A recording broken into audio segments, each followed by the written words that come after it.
5.4% since the same time in 2023.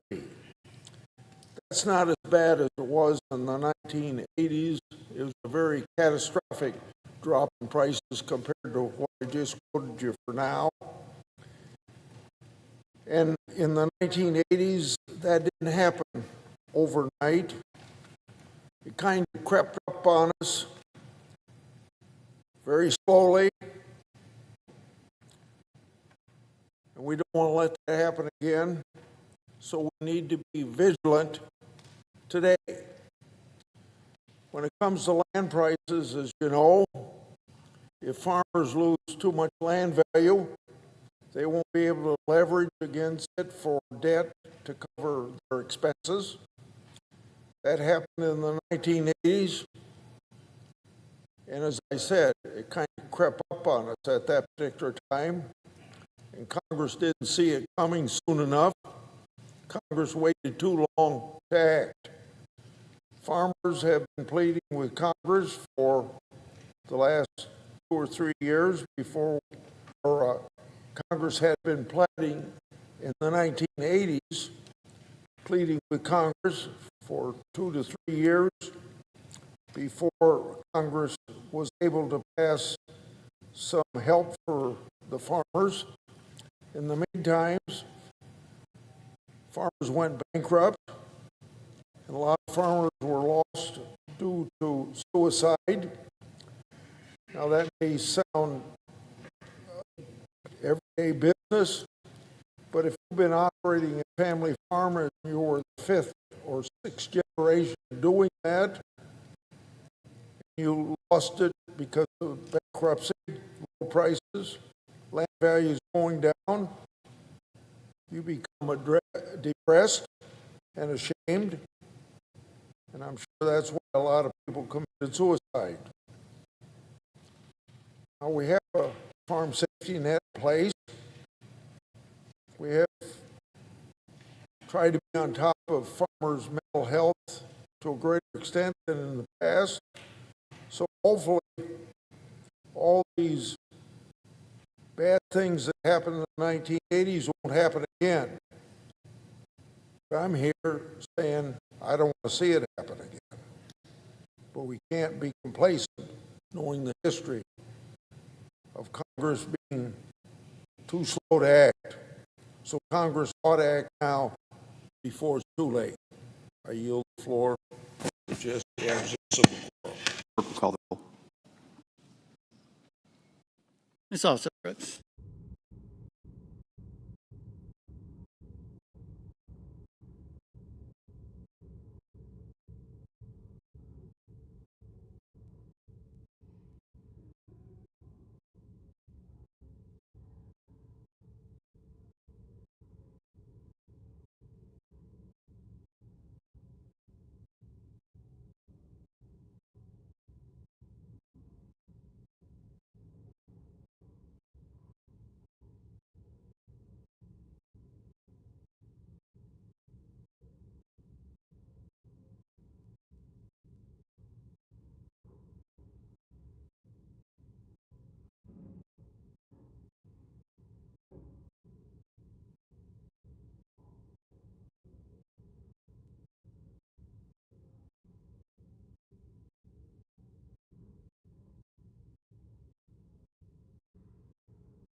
Mr. President, I ask unanimous consent that the quorum call be suspended. Without objection. Mr. President, we're now in day 6 of the Democrat government shutdown. Day 6. And I'm wondering just what exactly Democrats think they're gaining from all of this. I guess they're getting points from the far-left interest groups that they've been coordinating their shutdown strategy with. But I highly doubt that they're earning a lot of points with everyday hardworking Americans, like the voters that they lost in the last election. Mr. President, a Reuters headline from Thursday noted, and I quote, U.S. government shutdown threatens food aid program for low-income Americans. Let me just read that again, Mr. President. U.S. government shutdown threatens food aid program for low-income Americans. The article noted that while the Trump Agriculture Department is doing its best to continue administering the Special Supplemental Nutrition Program for Women, Infants, and Children, more commonly known as WIC, the program is, quote, critically low on funds. And won't get new funds until Democrats agree to reopen the government. Mr. President, Democrats own this. They own any lapse in funding for critical food aid programs, just as they own every other negative effect of the shutdown. Because let's remember, Mr. President, the only reason the government is shut down is because Democrats refuse to accept a clean, nonpartisan funding extension. Clean, nonpartisan funding extension.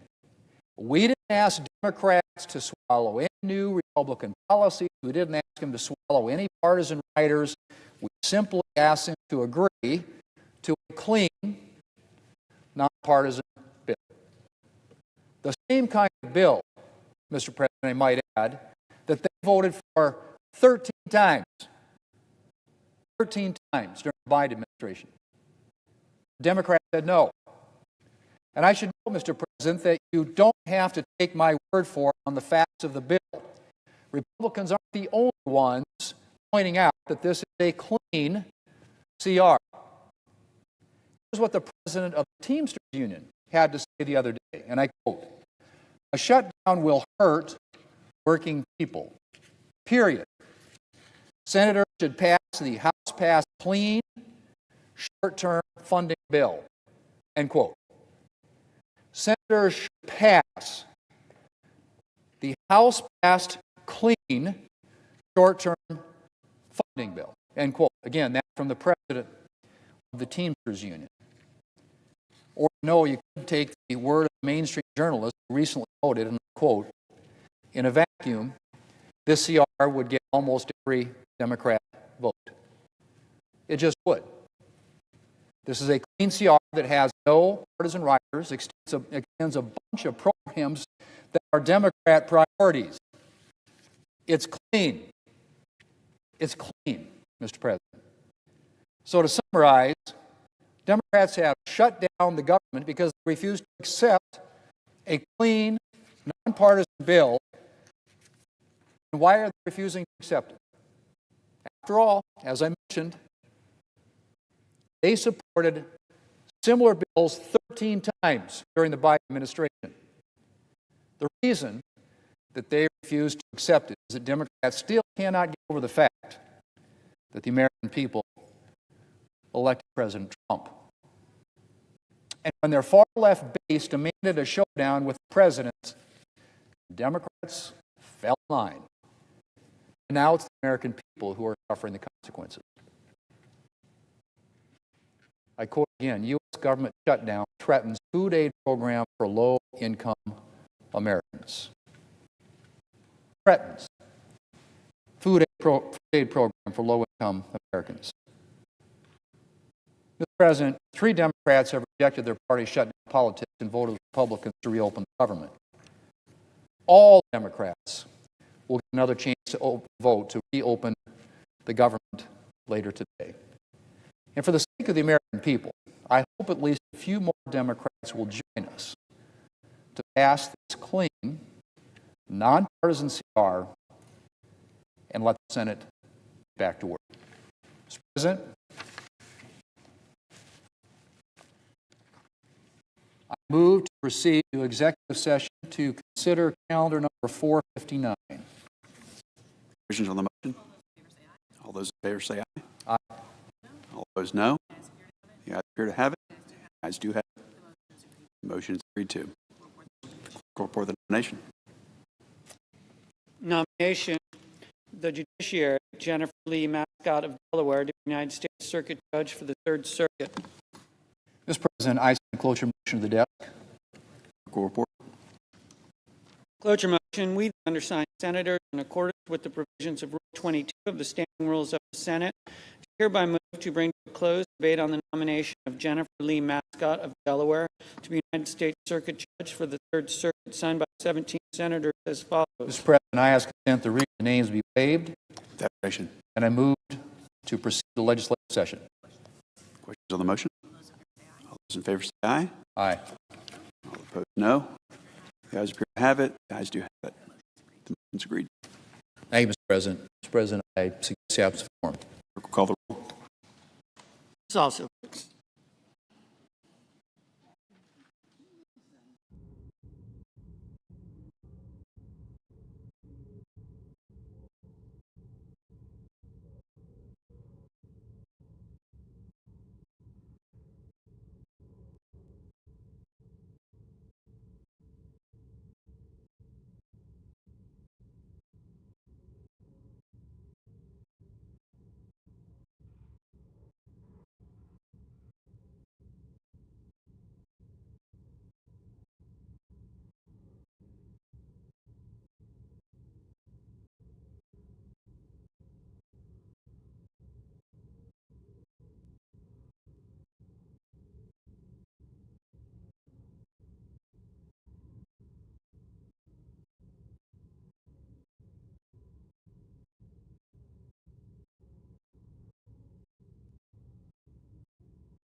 unanimous consent, the quorum be dispensed with.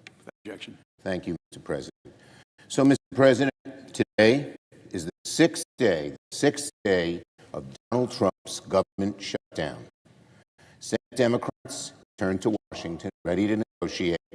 We're ready to work with Republicans to reopen the government and end the health care crisis that faces tens of millions of Americans.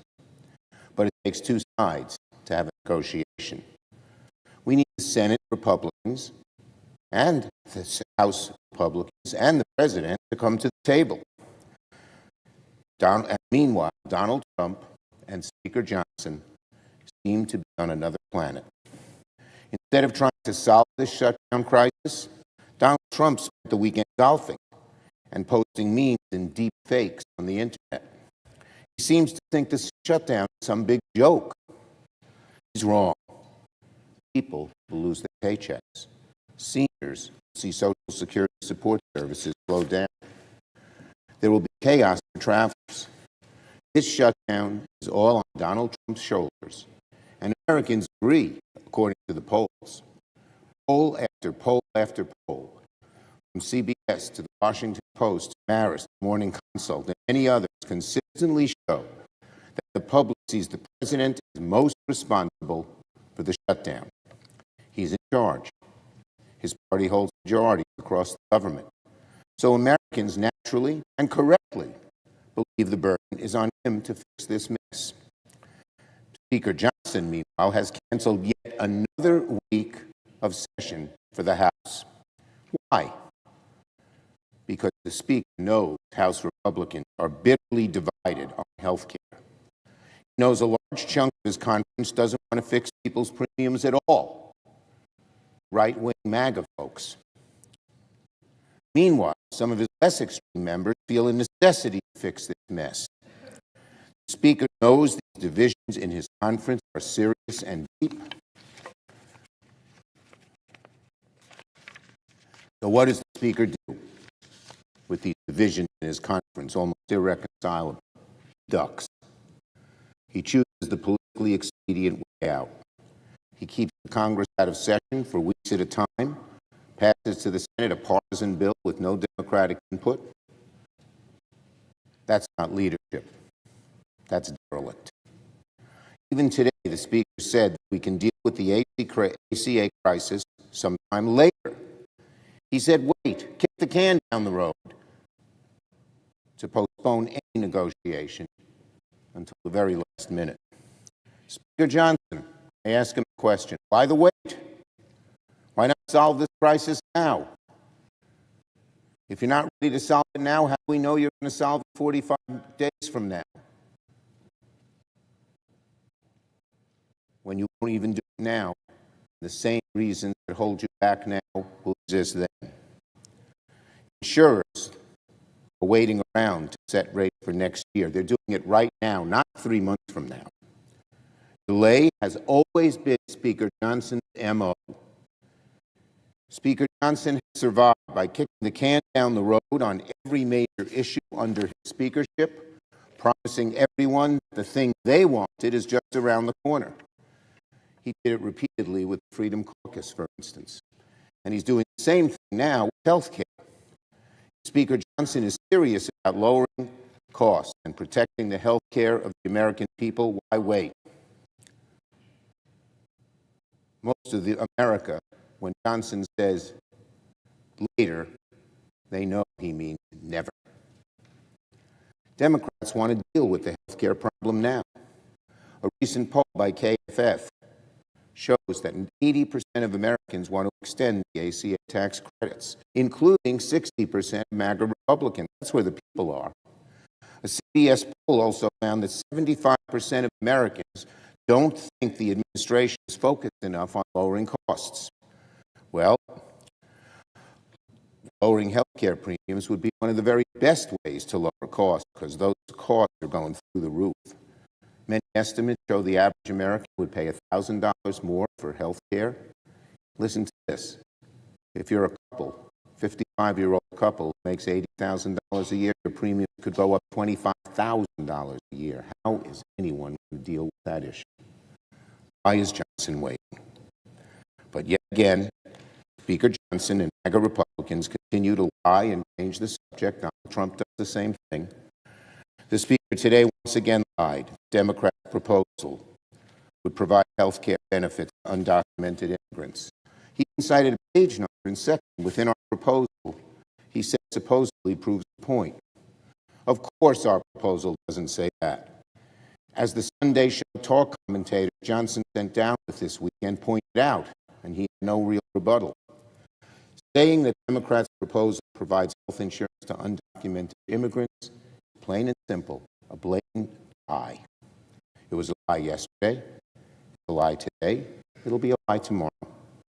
Nothing in our proposal, not even the page the Speaker keeps citing, changes that, as fact checkers have repeatedly pointed out. Independent fact checkers, not Democrats, not Republicans, just experts.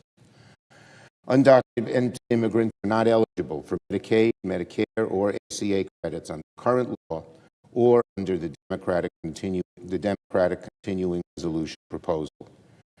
It's been the law for decades. Instead, here's what Democrats want to do. We want to reverse the devastating cuts to American health care that Republicans passed in their big ugly bill. We want to extend the ACA tax credits that lower costs for eligible Americans. These are the plain facts.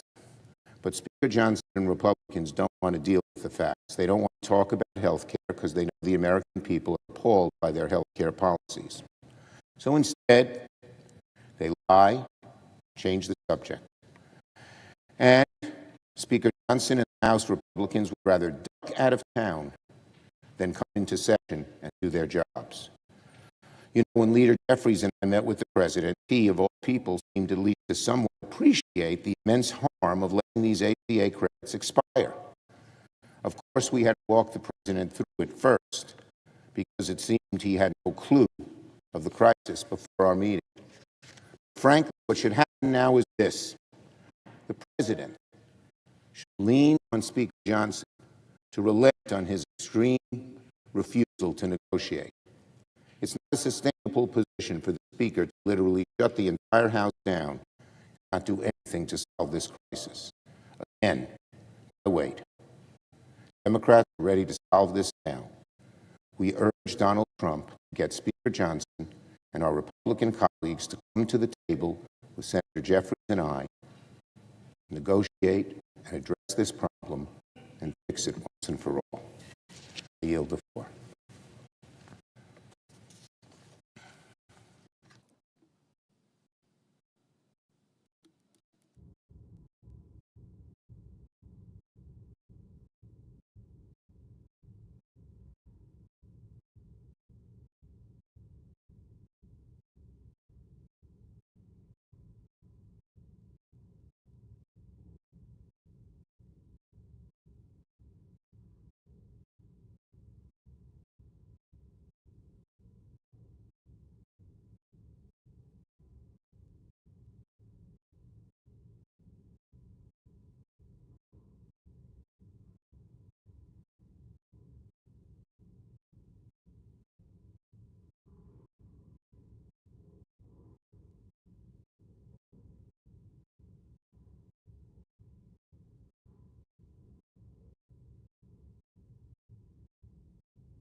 President. Majority Whip. Thank you, Mr. President. Mr. President, it's very obvious that Democrats are losing the Schumer shutdown. Even their media allies are turning against them. An editorial from today's Washington Post. The headline is, "The Shutdown Conversation No One Wants."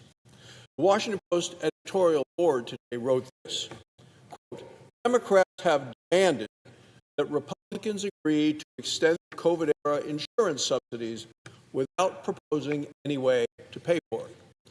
They go on to say the Congressional Budget Office estimates that it would cost $350 billion over the next decade. Now, that's the Washington Post talking, not Republicans. It's no surprise that Democrats are avoiding this conversation.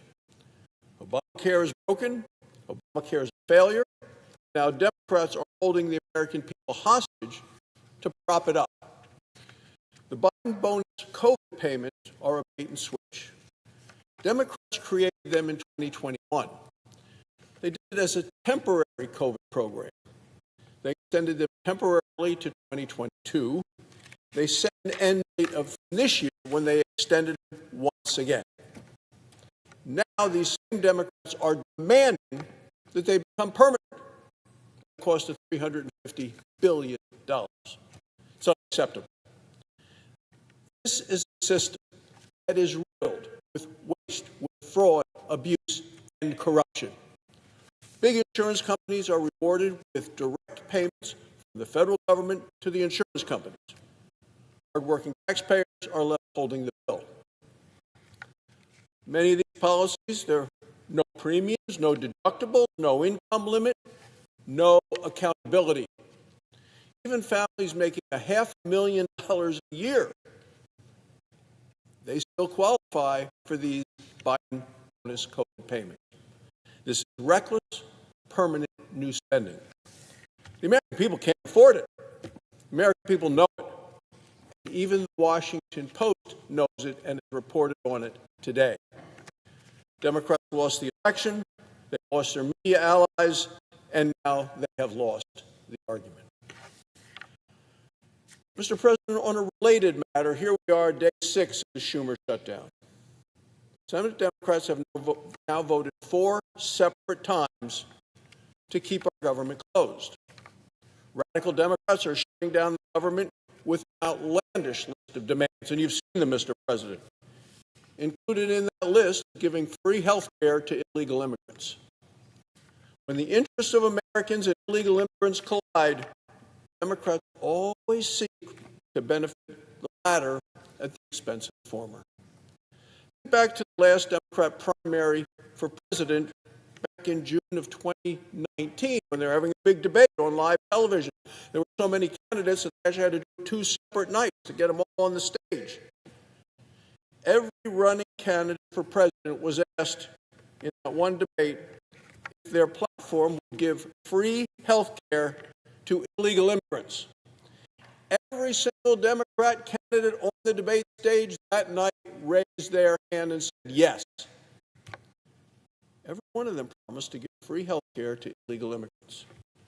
Senator Bernie Sanders was on the stage that night. He raised his hand. Senator Kirsten Gillibrand of New York was on the stage that night. She raised her hand. Yes, free health care to illegal immigrants. Those are current members of the United States Senate who voted to shut the government down. They voted 4 times in the last 6 days. And it's more than talk. When Democrats get power, it's exactly what they're going to do. Look at California.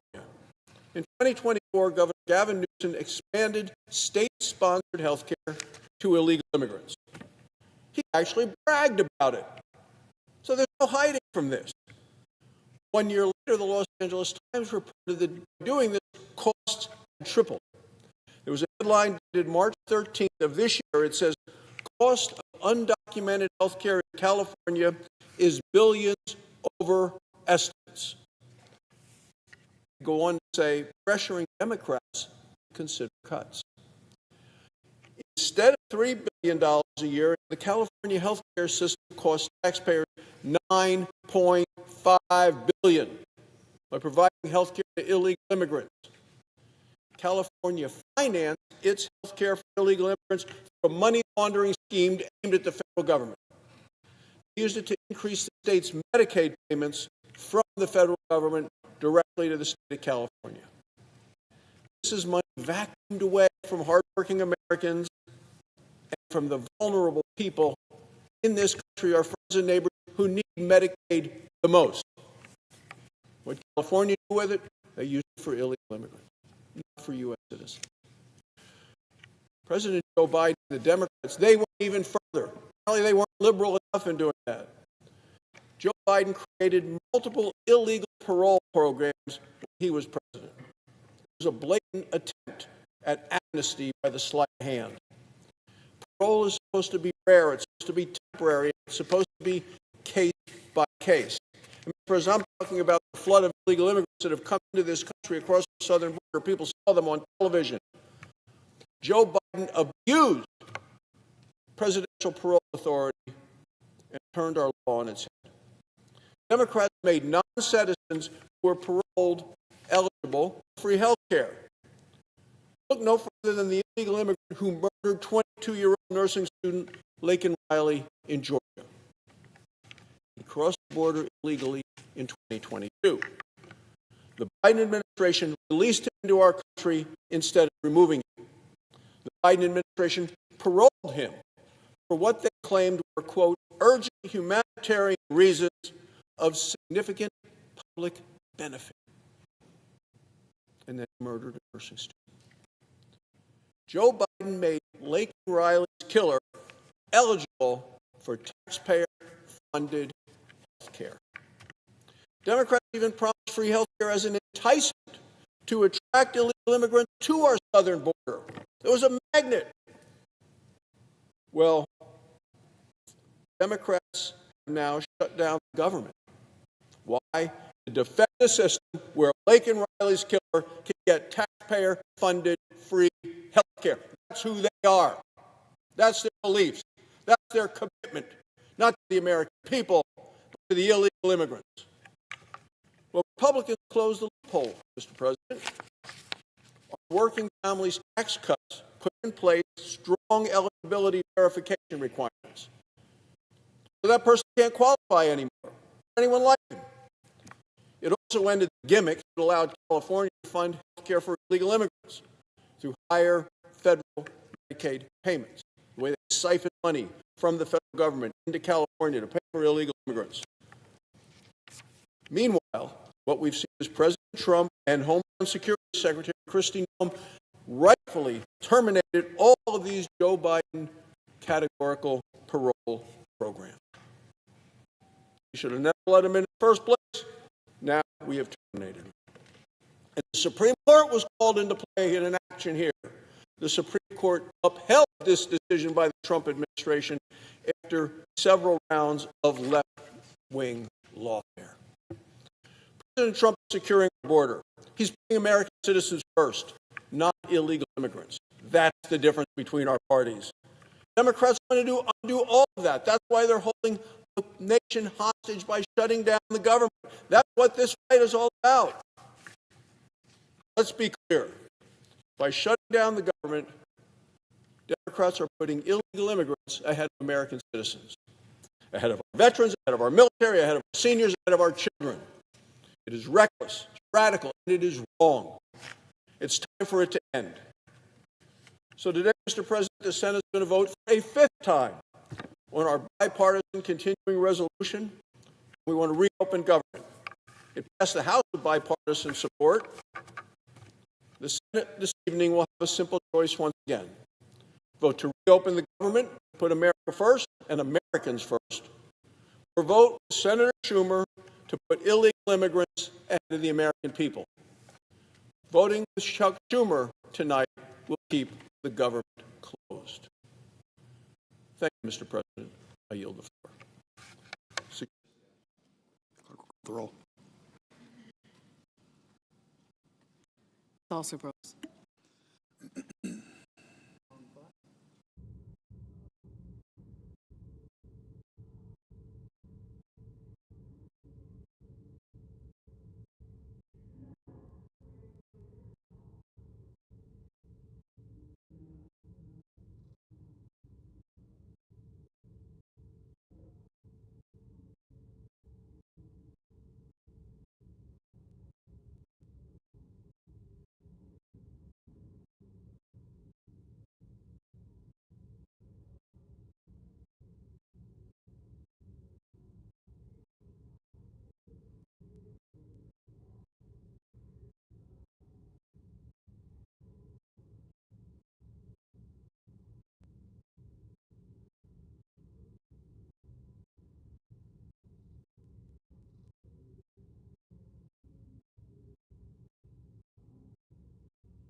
Madam President,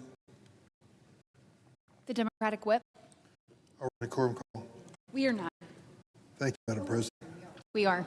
I ask consent the quorum call be suspended.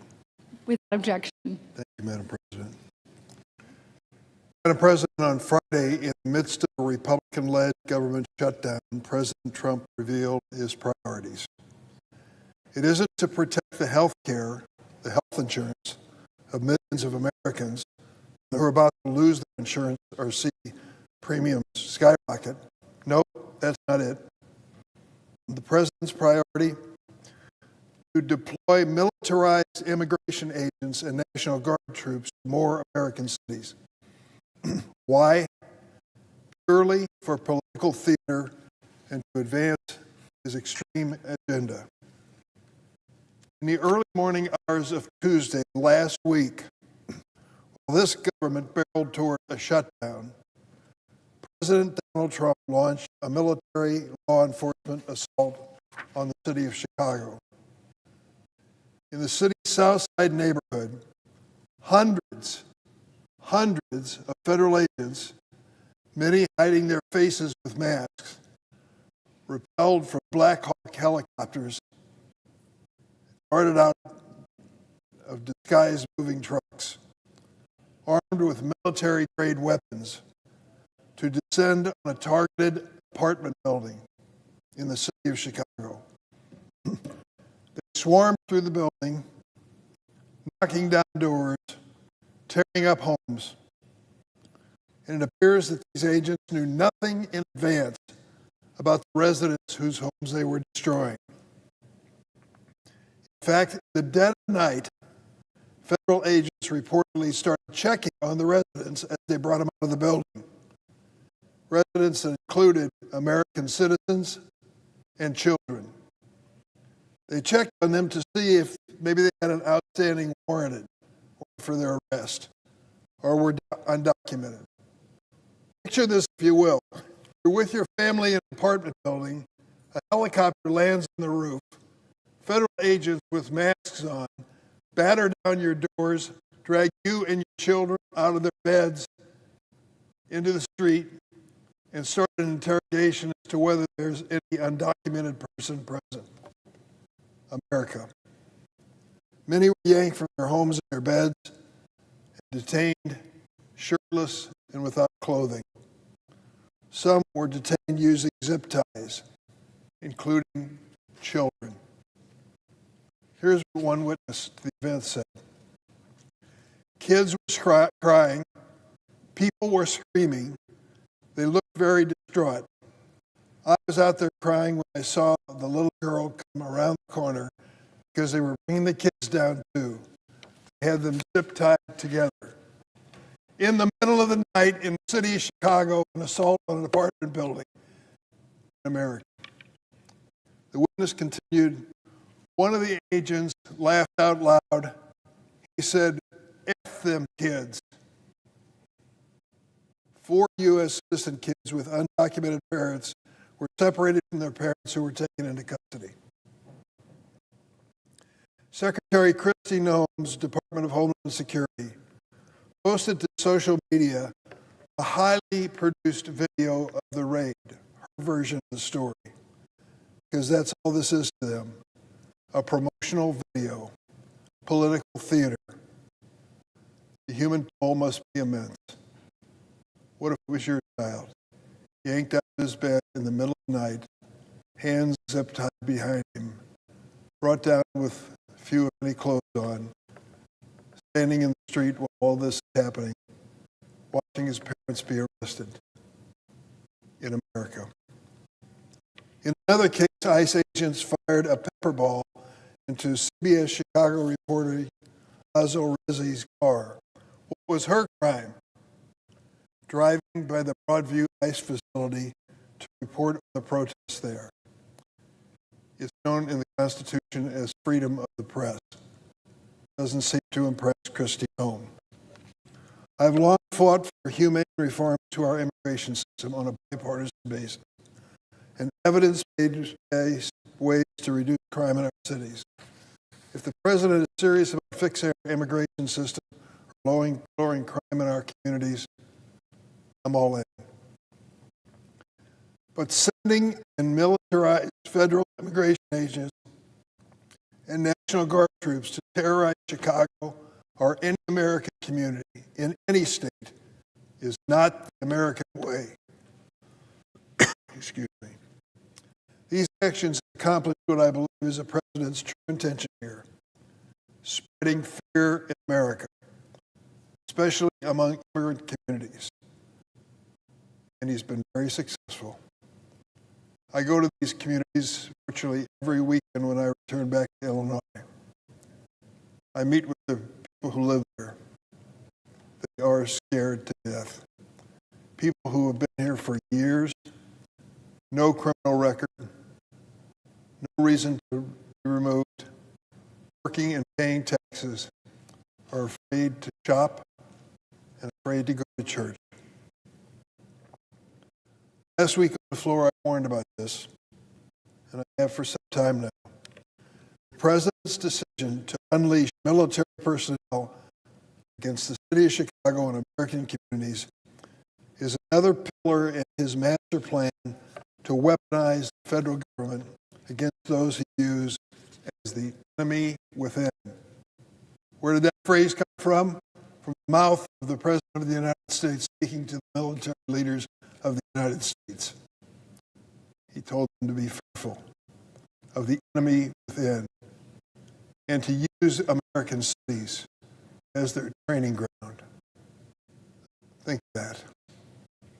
White House Deputy Chief of Staff Stephen Miller ranted to law enforcement agents on the eve of their Memphis deployment that they were, quote, being unleashed. Stephen Miller's word. Unleashed. Does that sound like law and order? Does that sound like the rule of law? Unleashed. In addition to Memphis and Chicago, this president has targeted cities like Los Angeles and Portland. Reckless immigration raids, unnecessary deployment of military power over the objection of state and local officials. I fear these disturbing developments are the latest indicators that we are on a slippery slope to control by the Trump regime. The president is attempting to overturn the Department of Justice, the FBI, ICE, and the military into his own personal police force. This not only erodes trust between communities and the people tasked with protecting them, it is an existential threat to civil liberty, the rule of law, and the core values of who we are as Americans. This is what's at stake, and this is the defining moment we're in.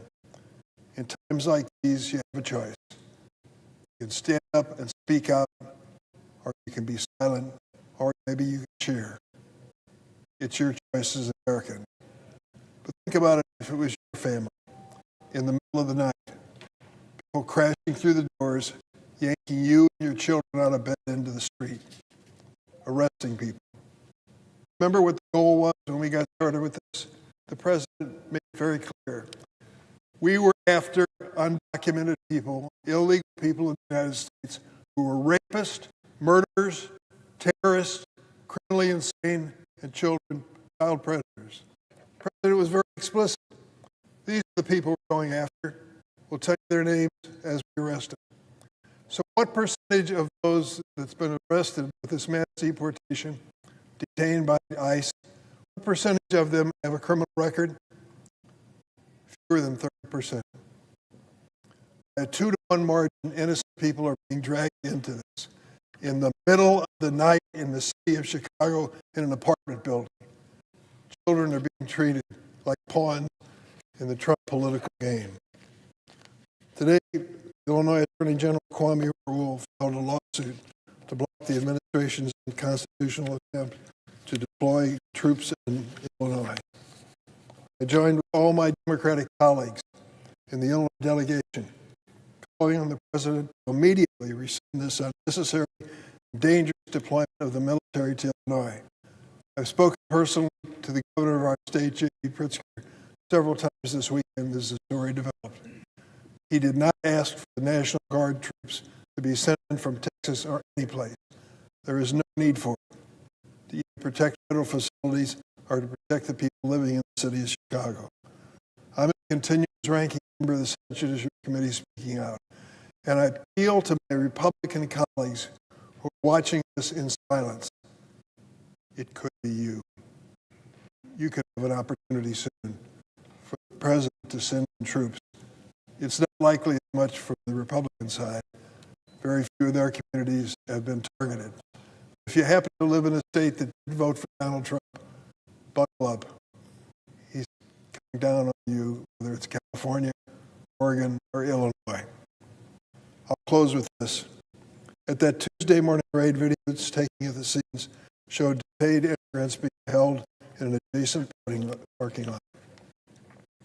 Across the street, a woman is seen and heard calling out in broken Spanish, "I'll always love you." Where is the humanity in tearing families apart? If there is a dangerous person, for God's sake, put them in a separate category. But families that are doing their best to get by and struggle, work and pay taxes, and have children who are citizens of the United States should never be treated like this in America. In an interview recently, Secretary Nome was quoted as saying, "This country is a country of laws. If you don't like the laws, go change them. You're enforcing them." He said that is sending a message to the whole world. Secretary's right. Administration certainly sent a message in Chicago on Tuesday night. A shameful message. One that shouldn't be part of American history. Terrorizing families with midnight raids and troops in our streets is writing a shameful chapter in our nation's history. This is going to make America great again.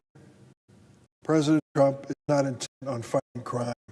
He is intent on spreading fear. And in doing so, he is destroying the values which define us as Americans. I yield the floor.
President.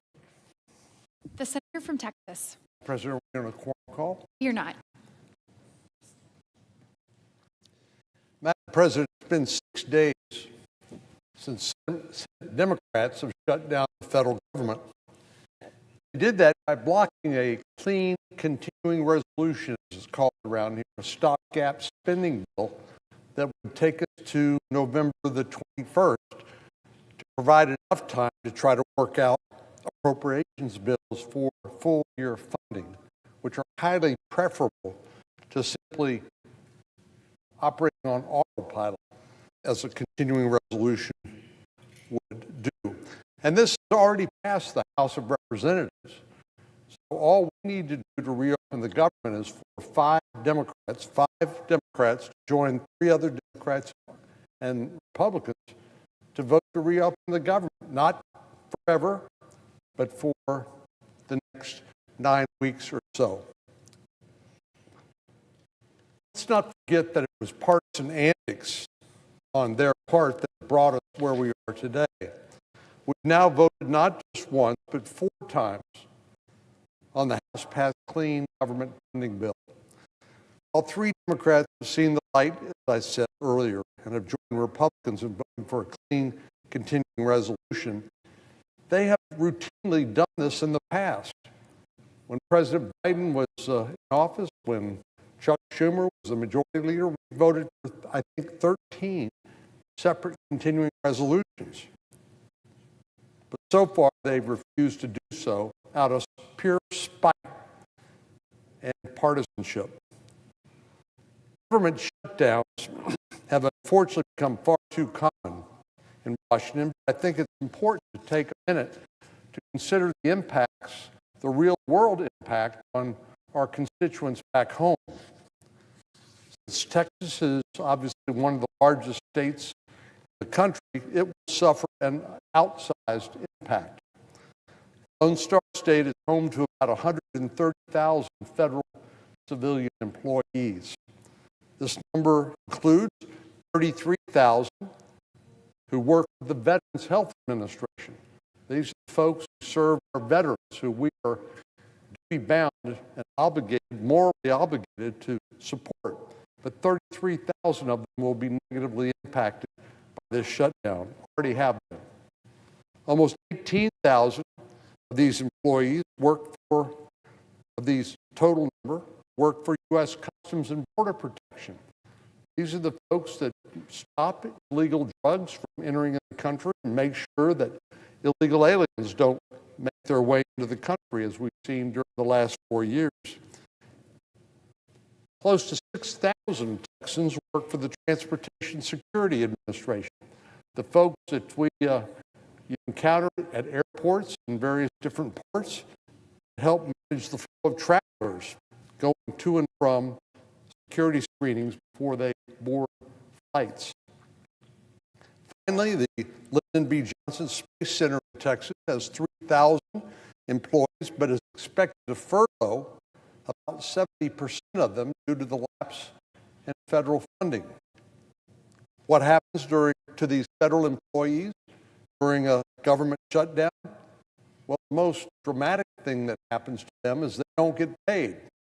Even those that are deemed essential and who have to work, they work without pay, just as those who are furloughed work without pay. Now, before I came to the floor, I looked up a statistic, and I think it sounds about right. But 6 out of 10 Americans live paycheck to paycheck. And while it may be okay for members of Congress, particularly wealthy members of Congress who don't have to worry about living paycheck to paycheck, to miss a paycheck, it's catastrophic to many Americans who live paycheck to paycheck, who don't have adequate savings to help them weather a government shutdown. And while each of these categories receive back pay, once the government is reopened, they cannot receive a paycheck during the shutdown. This is extraordinarily unfair to these government employees who, through no fault of their own, are being denied the pay that they burned. Now, this will have a particularly serious impact on our military and Department of Homeland Security personnel, many of whom have been designated as accepted, or we used to say these were essential employees, but they have to stay on the job, in other words. But they don't get paid either. Texas has 15 active duty military installations. Personnel are required to continue reporting for duty throughout the shutdown. These active duty personnel will not be paid again until a final funding deal is reached. And right now, we don't know how long this is going to go on. I know most of us come to the floor and express our gratitude, profound gratitude to our men and women in uniform and their families that serve our country and keep us safe. But this strikes me as a very bad way to say thank you to them by saying, yes, you have to continue to work. No, you're not going to be paid. So Senate Democrats apparently have made that calculation. This is how they thank them. By cutting off their pay, denying them their livelihood, and holding them hostage over petty partisan demands. In addition to active duty military personnel, I mentioned Customs and Border Protection. All of them are expected to continue reporting for duty day in and day out during the government shutdown. Our Border Patrol agents bore the brunt of Biden's open border policies, working hundreds of hours in some of the harshest of conditions, and have processed millions of illegal aliens flooding into the United States courtesy of President Biden. Now we're telling them, or at least the Democrats are telling them, you're not going to get paid. This is how they have chosen to reward these patriotic men and women who keep our borders secure, shutting down the government and denying them their paycheck. And why do Senate Democrats think this is so important? Well, they've told us what their demands are, what the ransom that they're demanding. They want us to wipe out a $50 billion rural hospital stabilization fund that was part of the One Big Beautiful Bill. Many of us represent rural states that have large rural areas, and access to health care is a big problem. And we could try to address that problem by providing a significant fund, this rural hospital stabilization fund, to help address those concerns. But Democrats want to take that away. We also said in the One Big Beautiful Bill, no money can go to provide health care for illegal aliens. Access to free government services is one of the magnets that draw people to come to our country in the first place. This is one of the so-called pull factors that the Border Patrol talks about. And we said no more free health care for illegal aliens, which is a magnet for people to enter the country the wrong way, not the right way. And Democrats want to restore that free health care to illegal aliens as part of their demands for reopening the government. Madam President, this is simply unconscionable, but it is also profoundly dumb. Shut down the government solves nothing. We've seen this movie before, and what happens when you reopen the government, the same problem, the same issues that cause you to shut down the government are there staring you in the face. So these shutdowns solve nothing. I don't know how Senate Democrats can continue voting against the clean government funding bill like they themselves have previously supported on a routine basis, knowing that the men and women who keep them and us safe are working for free without a paycheck for no other reason than that Senate Democrats refuse to give up on their partisan dreams.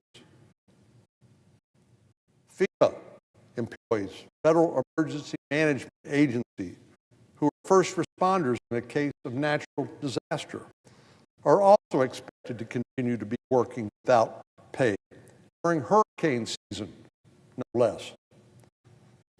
In addition to law enforcement and emergency personnel, a government shutdown affects all Americans one way or the other.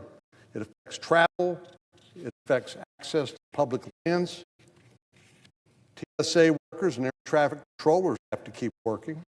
And these are the people that make sure our airlines operate safely and on time. But they have to work without pay. Hiring and training of any new air traffic controllers, which we know is a real problem and an important issue, all that will stop during the time the federal government shut down. No new hiring of new personnel to help make our air traffic safe. All of this because Senate Democrats can't work in a bipartisan manner to keep government open even for a few weeks. The government shutdown also impacts our national parks and federal lands. Texas boasts 3.2 million acres of federally operated public lands, including Bend National Park, Guadalupe Mountains National Park, and Padre Island National Seashore. National parks face a partial shutdown, meaning that some areas, such as open-air sites, will remain open to the public, but buildings that require staffing, like museums, will have to close. Madam President, my constituents, roughly 32 million Americans, like all Americans, have to pay the price because of this completely unnecessary government shutdown and the outrageous demands Democrats are making to reopen. All of this lies squarely at their feet. You know, I was reflecting over the weekend after the last time we voted to reopen the government, Democrats voted no, how this must reflect on the United States in the eyes of the world. You know, I think most countries, most people around the world look at the United States as sort of that city on the hill, a place where they would like to live or at least visit, because we have the largest, most successfully functioning democracy in the world, with high standards of living, the opportunity for people to work hard, provide for their family, start a business, achieve their dreams. It is profoundly embarrassing. I think it should be embarrassing to all members of Congress that we simply cannot get our act together enough to fund the government for the next few weeks. All these negotiations over long-term appropriations bills are occurring.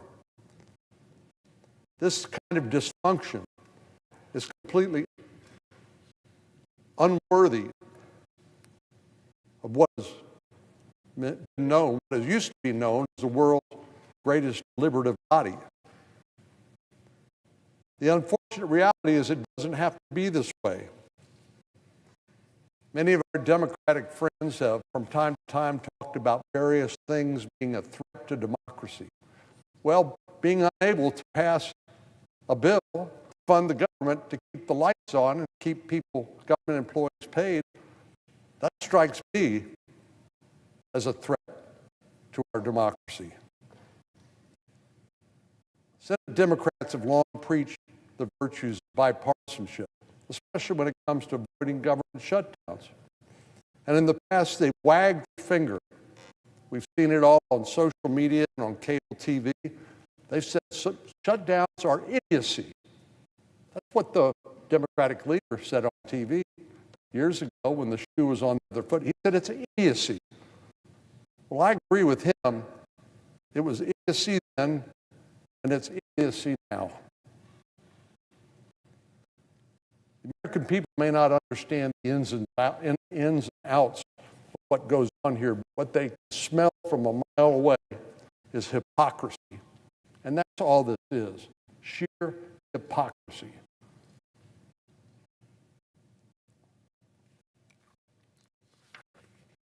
All our colleagues need to do when we vote here shortly is to vote for a clean, continuing resolution. And all of this can be reversed. And we can get back to the working together to try to solve some of the issues that I know they care about as well. We all care about access to health care. And that's one of the items that we have to address certainly before the end of the year with the expiring of certain provisions, certain subsidies for the Affordable Care Act. And we're happy to have that conversation, and we will have that conversation, not while the government shut down. So the good news is, well, let me back up and say the bad news is the government shut down. The good news is that can end today, this afternoon. Democrats have an opportunity to vote with Republicans to pass a clean, continuing resolution, as they have at many times in the past. So I hope we can all join arms and say, let's put an end to this nonsense, pass this legislation on what will now be the fifth opportunity. The American people are counting on us. We shouldn't let them down. Madam President, I yield the floor.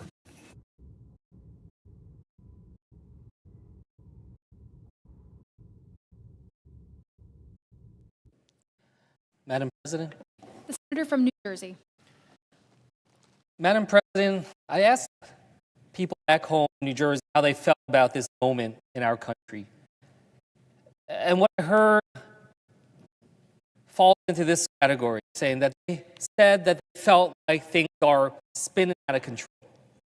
That every day feels like a new crisis. Every day the anxiety grows deeper. Every day it seems like we move further from a solution. And in order to find a solution to this moment, we need to understand the problem. The problem that we face and that I want to talk about with you today is that we have a government that has been hijacked at the highest levels by people who act like mob bosses. Now, I get it. I'm from Jersey. We know a thing or two about mob bosses. But I want to be clear. This isn't pulling off a Lufthansa heist, having members of your crew get lost in the Pine Barrens. This is about a Trump administration that is using the same tactics we've seen time and time again in movies and in real life. Extortion, corruption, intimidation, and violence. All of these things that become hallmarks of the Trump presidency. And I bring them up today, 6 days into a government shutdown, because this is what the Trump administration is focused on. The Trump administration is not focused on lowering your costs. They'd be here at the Capitol today working to find a way to lower healthcare costs, as we're about to see them spike for millions of Americans, potentially kicking large numbers off their coverage who can't afford it. The Trump administration is not focused on creating jobs or creating economic opportunities. If they were, they'd be here in both the Senate and the House today, working to make sure that we're investing in the kinds of things only government can provide, things that make us more competitive, more innovative, more prosperous. The Trump administration is certainly not focused on keeping you and your family safer. If they were, they'd be here at the Capitol today, in both chambers, working to get our troops paid or to address the real challenges at home and abroad that threaten our security. Instead, this administration, leaders here in this Capitol, have shut down this government so they can focus on the things that they want, to use government to further corruption so that they can funnel money to their billionaire donors, to use government as a tool to extort the American people, bend to their will, to weaponize government to intimidate Americans through violence who dare oppose their actions by even just speaking out. Corruption, extortion, and intimidation through violence. This is how the Trump administration wants to use your government against you. Now, like every great mob movie, it's not just about the boss who plays a critical role. For every Don Corleone, there's a Tom Hagen and a Luca Brasi. Donald Trump plays the role of the mob boss, but it's his henchmen who are really running the show. Russ Vought and Stephen Miller, they're not public servants. Public servants, they work to serve the public. They work towards a public good. Russ Vought and Stephen Miller are straight out of Scorsese. These two men are running an operation on corruption, extortion, and intimidation that would make Al Capone jealous. Let's start with Russ Vought. Russ Vaught's entire existence, his reason for being, is to cut every program the American people can possibly rely on so that the billionaires who fund his work can get another tax cut. Money goes to him. Money goes back to them. None of it goes to you. Pure corruption. But it's not enough for Russ Vought to just funnel billions to his backers. He has to take from you just to remind you of his power, just to bring you to heel. That's why last week he announced that he was freezing $18 billion for critical infrastructure projects in New York and New Jersey. One of them is the Hudson Tunnel Project, which is critical to our region's economy. In fact, when I asked Secretary Duffy about this at his confirmation hearing, he said it was a project of national importance, critical for our nation, not just our region. It's essential to our pursuit to bring infrastructure into the 21st century, and it supports tens of thousands of jobs. But Russ Vought decided to freeze that money out of nothing but political retribution. He decided to freeze this money because he thinks he can punish the people of New Jersey for demanding the government actually work for them, demand that we actually work to lower costs.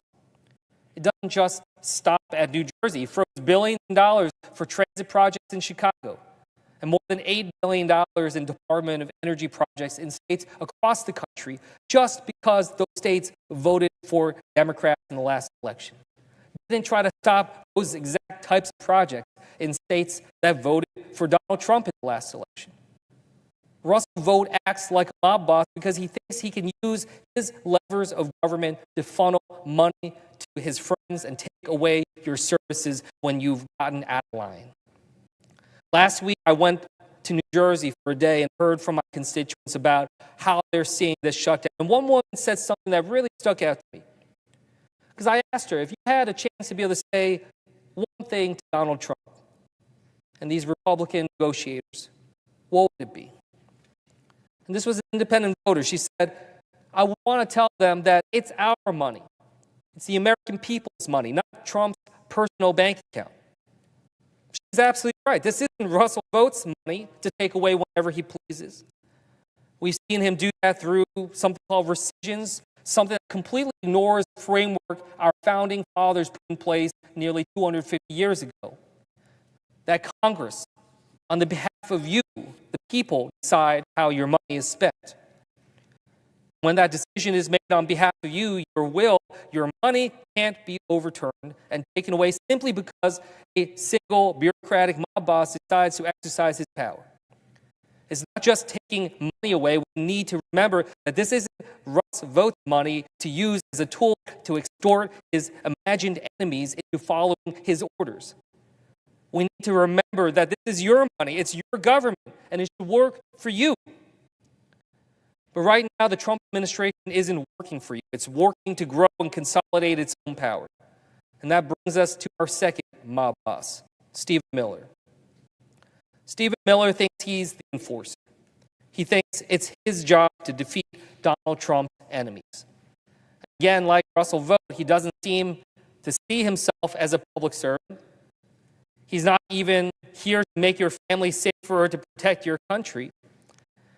Let's look at how Stephen Miller operates as a mob boss. Stephen Miller and this administration have taken the issue of our broken immigration system, and instead of working to actually fix it, they've used it as an excuse to rapidly militarize parts of our government and deploy them against our own people in our own cities, in our own towns. It starts with going after criminals, people who should actually be sought after and detained, but that's not where it stops. We have seen thousands of American service members sent into American cities. We have as many National Guard. We have as many Americans in uniform here in Washington, D.C. than we do in Iraq. We've seen American weapons of war, including Black Hawk helicopters, used against Americans in places like Chicago. And we have seen Miller and other members of this administration effectively call anyone who simply disagrees with them terrorists, including the Democratic Party, while calling for the use of state power to dismantle them. Now, I want to reflect on that phrase for a moment, state power. Stephen Miller isn't talking about using the power of our government to make your lives better or work for you. He's not talking about using it to make your neighborhoods safer. He's talking about using it against you if you get out of line. He's talking about using it against anyone who disagrees with this administration, for anyone who stands in their way. We know that because Donald Trump has basically told us so. He told a room of all of his nation's top military officials, seemingly convened only to show he had the power to do so, that they should prepare for a, quote, war from within. He told leaders of the most powerful military in the history of the world to prepare to battle the, quote, enemy from within. That means Americans at home. And again, we know that because Donald Trump has said it.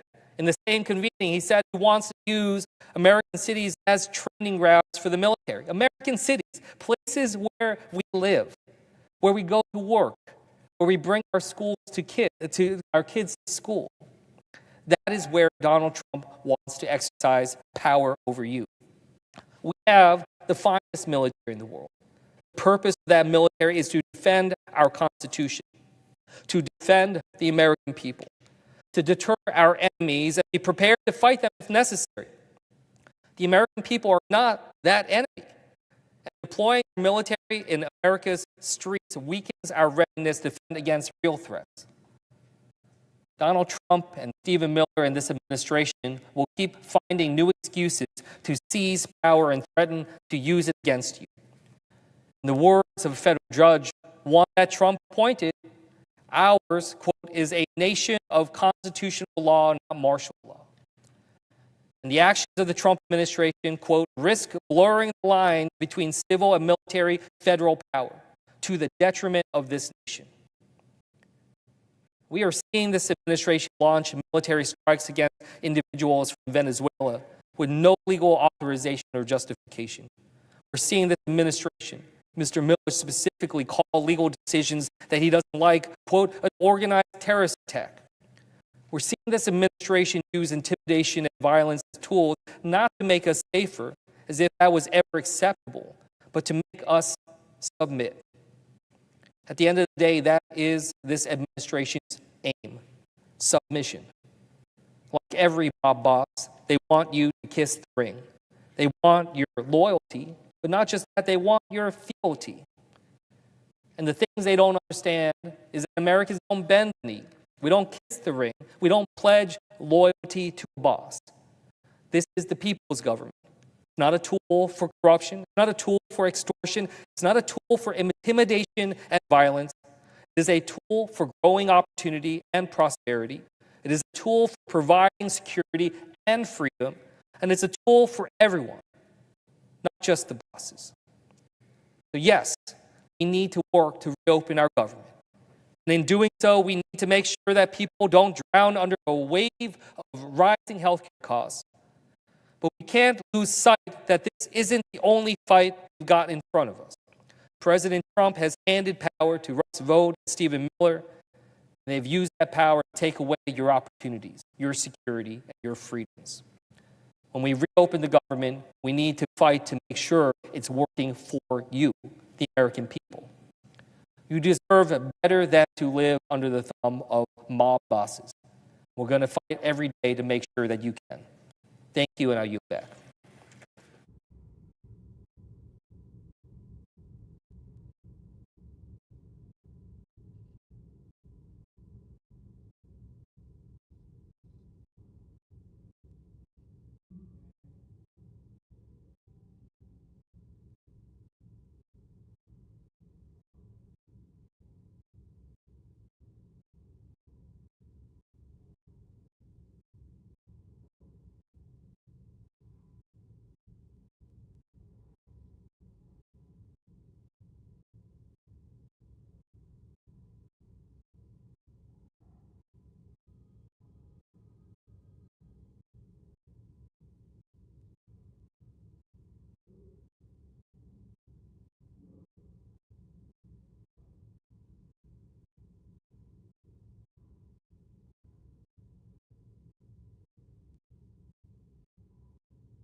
Madam President.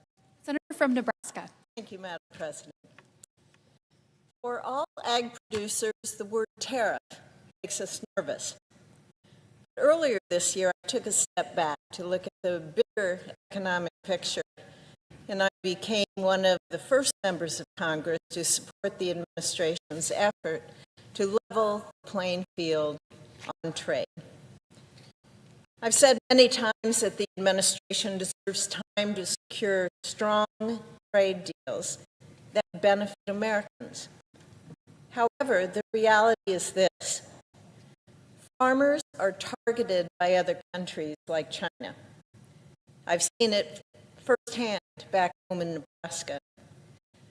Producers of corn, soybeans, and other top commodities, they are under crushing pressure.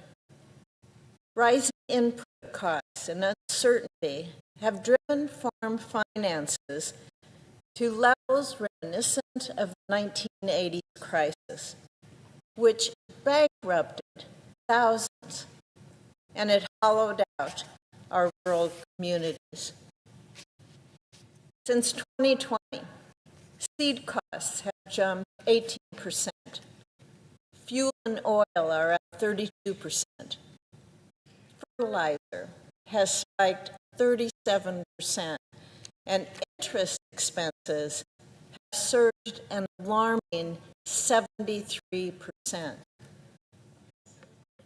Our soybean producers are projected to lose about $100 an acre this year. On top of that, storage costs for soybeans and corn have risen steeply. For everybody, this is crippling, and it's happening during one of the largest harvests in memory. Madam President, time is running out, and we need to turn this around. We need a strong and positive set of actions. Ensuring our farmers can weather tough economic times must be a national priority. It's clear that farm aid is needed at this time. Congress has taken some steps towards this goal. We passed $10 billion in farm aid last December, and we included a major boost for producers in July's reconciliation law. However, that money is not going to reach any farmers until next fall. And producers need to have relief right now. But here's the challenge. We also need lasting, long-term solutions that help provide stability and real opportunity for ag producers. That's why one of the fastest ways we can deliver results is by unlocking year-round access to E15, a clean, American-made biofuel. Permanent nationwide access would increase corn demand by 2.5 billion bushels a year.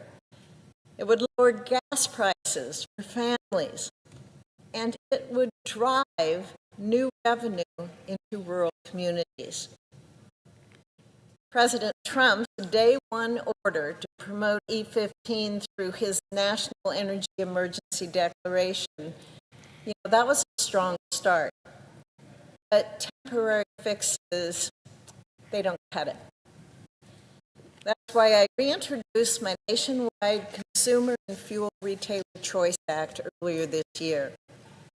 When I first introduced this bill nearly a decade ago, it felt like an uphill climb.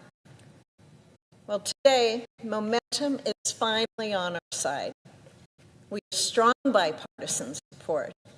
We have new industry partners, including members of the oil and refining sector, who are at the table.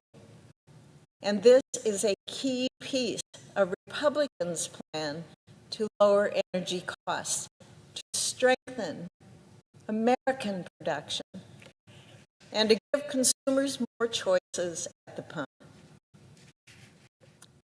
Trade, well, that's the other half of the equation. Former President Biden's lack of a clear trade agenda left America with a $49 billion trade deficit, undercutting farmers in Nebraska and all across this country. President Trump, you can help reverse that deficit by holding China accountable and ensuring American-grown soybeans have access to global markets, a lifeline for farmers facing losses this harvest season. President Trump has already made progress on this trade front. Take beef. Australia has sold nearly $29 billion worth of beef to U.S. consumers, while American ranchers have been locked out of their market. Do you know how much beef, American beef, Australia bought? Zero. Now we need the same kind of breakthrough by opening up a market for soybeans and corn and every other American crop. At the end of the day, farmers and ranchers want programs that work. We want markets to sell our products. Madam President, simply put, we just want a fair shot. By securing strong trade deals and building new markets through year-round E15, we can revitalize the farm economy. We can bolster United States energy security, and we can ensure that America's producers can keep feeding and fueling this nation for generations to come. Thank you, Madam President. Yield the floor.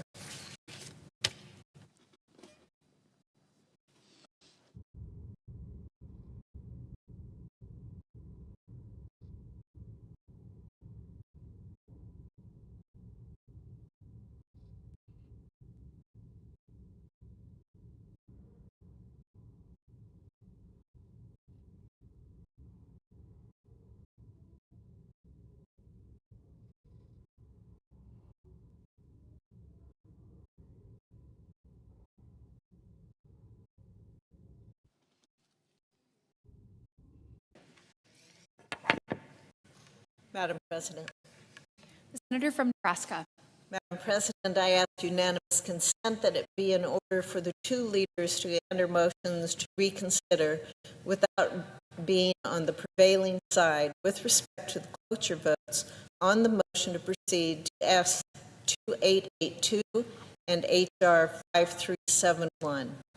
Further, that mandatory quorum calls with respect to S2882, HR 5371, and the en blanc nominations provided for under the provisions of S-Res 412 be waived. Without objection. Thank you, Madam President. I yield the floor.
the motion to invoke cloture. Cloture motion. The undersigned senators, in accordance with the provisions of Rule 22 of the Standing Rules of the Senate, to hereby move to a closed debate on the motion to proceed to calendar number 167S2882, a bill making continuing appropriations for the fiscal year ending September 30th, 2026, and for other purposes, signed by 17 senators. By unanimous consent, the mandatory quorum call has been waived. The question is it the sense of the Senate that the debate on the motion to proceed to S2882, a bill making continuing appropriations for the fiscal year ending September 30th, 2026, and for other purposes, shall be brought to a close? The ayes and nays are mandatory under the rule. The clerk will call the roll. Ms. Also Brooks, Ms. Baldwin, Mr. Banks, Mr. Barrasso, Mr. Bennett, Mrs. Blackburn, Mr. Blumenthal, Ms. Blunt Rochester, Mr. Booker, Mr. Bozeman, Mrs. Britt. No.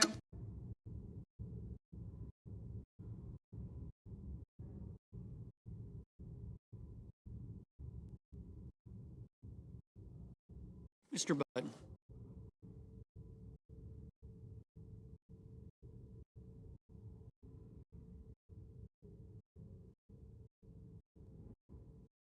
Ms. Cantwell.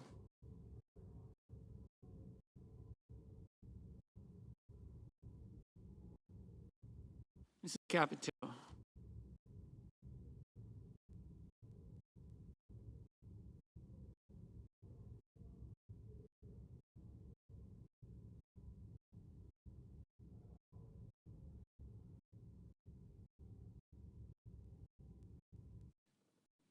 Mr. Cassidy.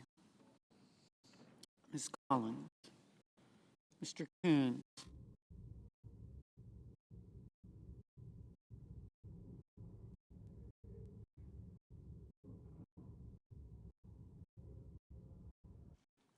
Mr. Corning.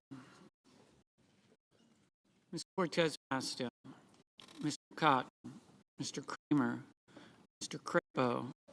Mr. Cruz. Mr. Curtis. Mr. James.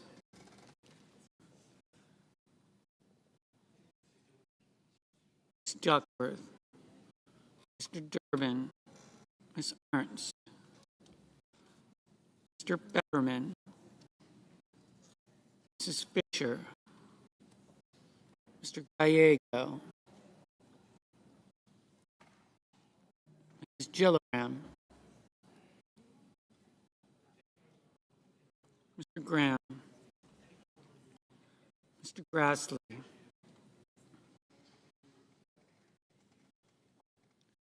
Mr. Haggerty. Ms. Hassan. Mr. Hawley. Mr. Heinrich.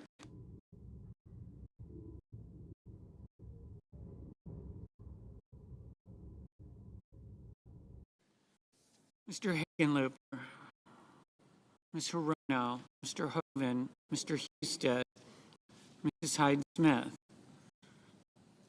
Mr. Johnson, Mr. Justice, Mr. Kane, Mr. Kelly, Mr. Kennedy,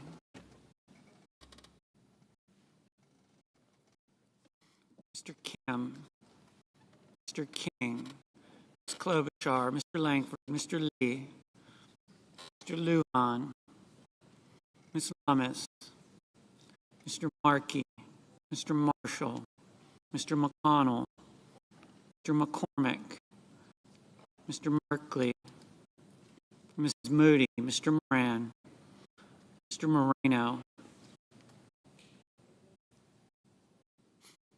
Mr. Mullen, Ms. Markowski, Mr. Murphy, Mrs. Murray, Mr. Ossoff, Mr. Padilla, Mr. Paul, Mr. Peters, Mr. Reed, Mr. Ricketts, Mr. Risch, Ms. Rosen, Mr. Rounds, Mr. Sanders, Mr. Schatz, Mr. Schiff, Mr. Schmidt, Mr. Schumer, Mr. Scott of Florida, Mr. Scott of South Carolina, Mrs. Shaheen, Mr. Sheehy, Ms. Slotkin, Ms. Smith, Mr. Sullivan, Mr. Thune, Mr. Tillis, Mr. Tuberville, Mr. Van Hollen, Mr. Warner, Mr. Warnock, Ms. Warren, Mr. Welch, Mr. Whitehouse, Mr. Wicker, Mr. Wyden, Mr. Young.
Senators voting in the affirmative: Cantwell, Kane, Kim, King, Lujan, Merkley, Padilla, Peters, Reed, Wyden. Senators voting in the negative: Banks, Barrasso, Britt, Capito, Ernst, Fisher, Husted, Thomas, Marshall, McCormick, Moreno, Paul, Wicker. Ms. Collins. Ms. Collins, no. Ms. Hassan, aye. Mr. Scott of Florida, no.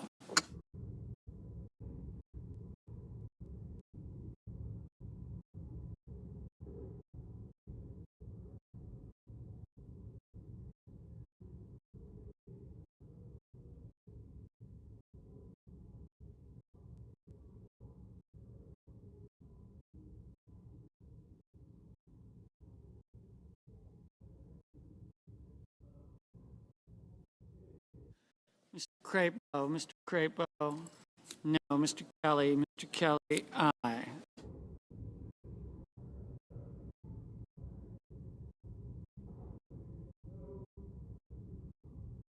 Mr. Scott, South Carolina, no.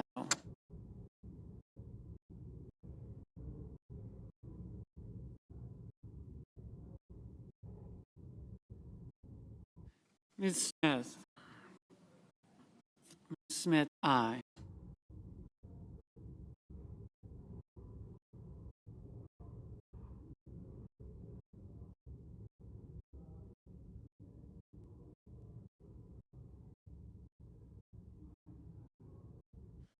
Mr. Kramer, no.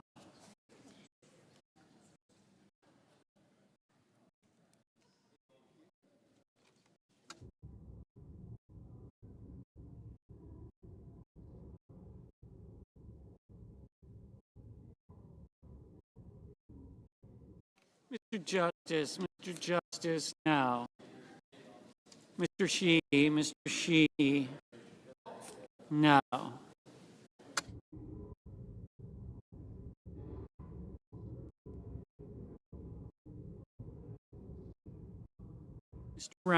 Mr. Rounds, no. Mr. Risch, no. Ms. Duckworth, aye.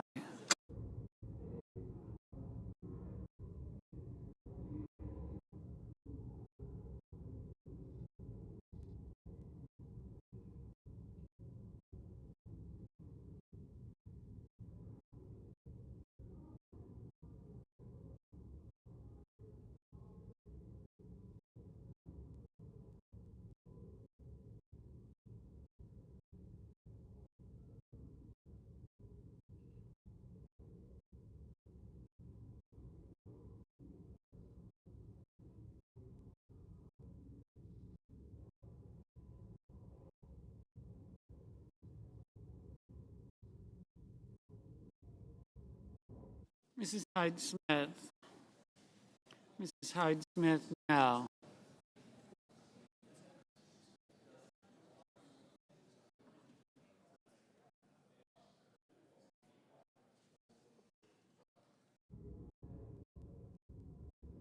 Mr.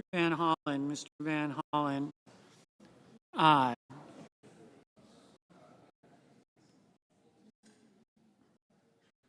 Mr. Cassidy, no. Mr. Grassley, no.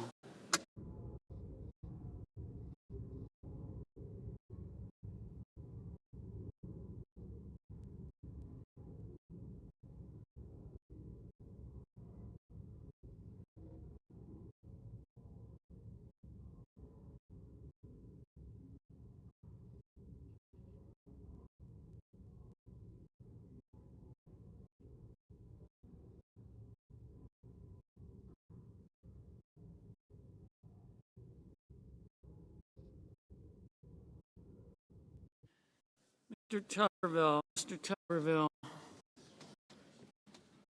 no. Mr. Cornyn, No.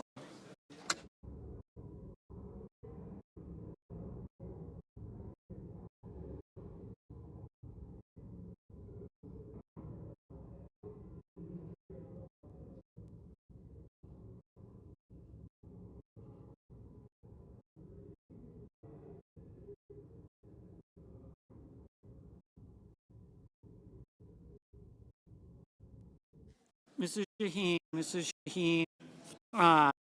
Mrs. Blackburn, no. Ms. Blunt Rochester, Ms. Blunt Rochester, aye.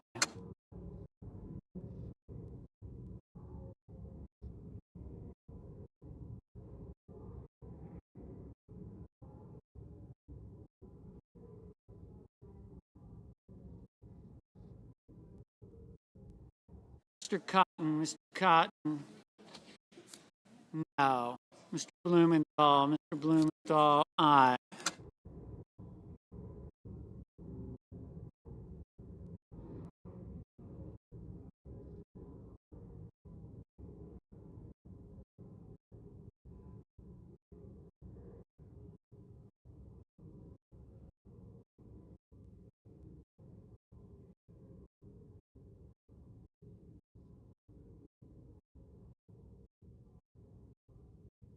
Mr. Johnson, no. Mrs. Moody, no.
Mr. Ossoff, aye.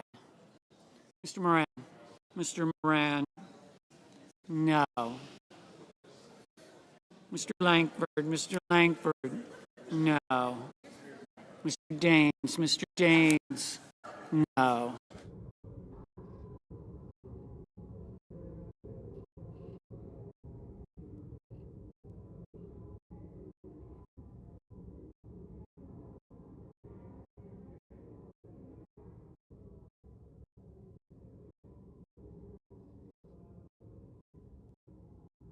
Mr. Hickenlooper, aye.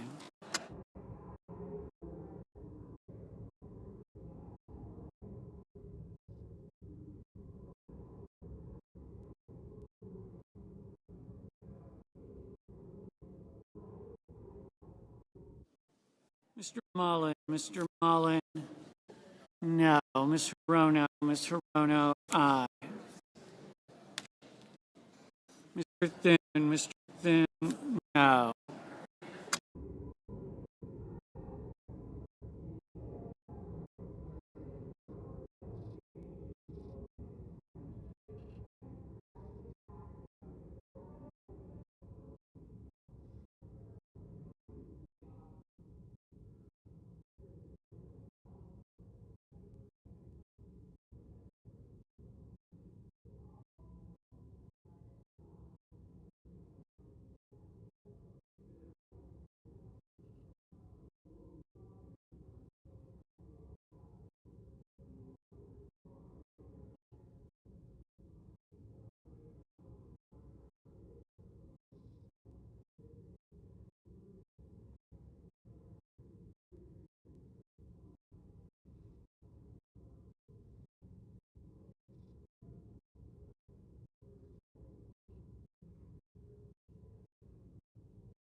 Mr. Ricketts. Mr. Ricketts, no.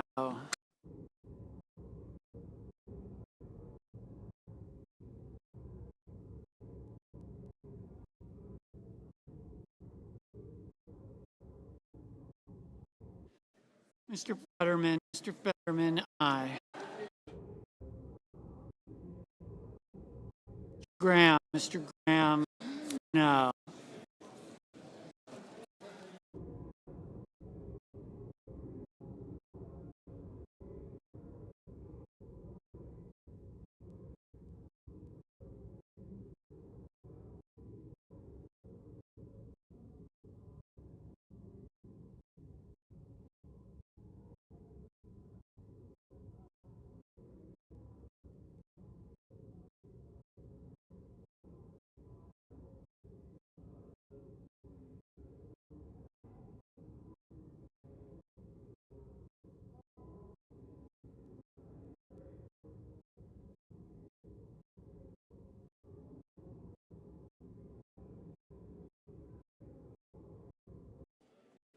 Mr. Haggerty. Mr. Haggerty, no.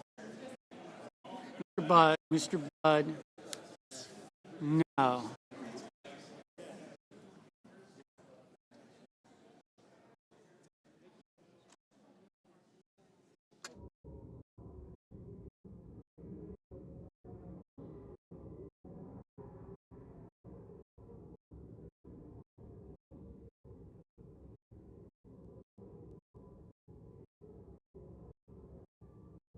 Mr. Coons. Mr. Coons, aye. Ms. Cortez Masto. Ms. Cortez Masto, aye.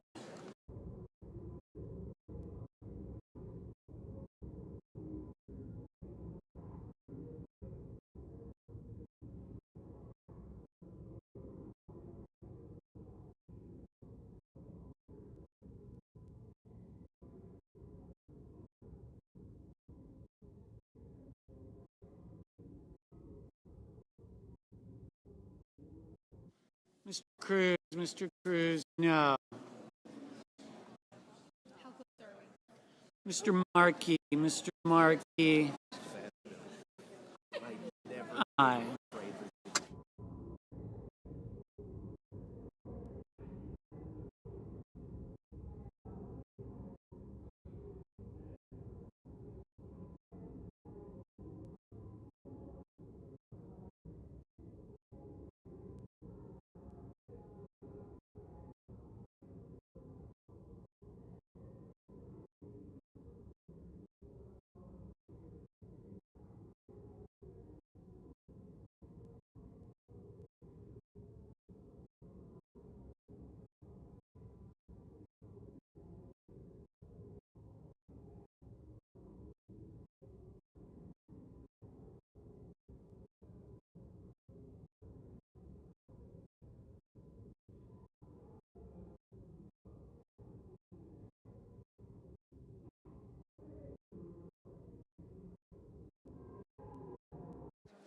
Mr. Booker. Mr. Booker, aye. Mr. Bozeman. Mr. Bozeman, no.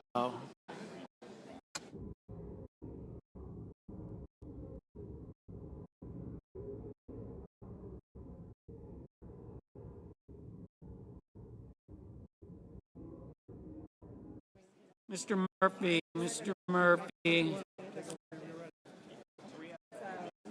aye. Mr. Bennett. Mr. Bennett, aye.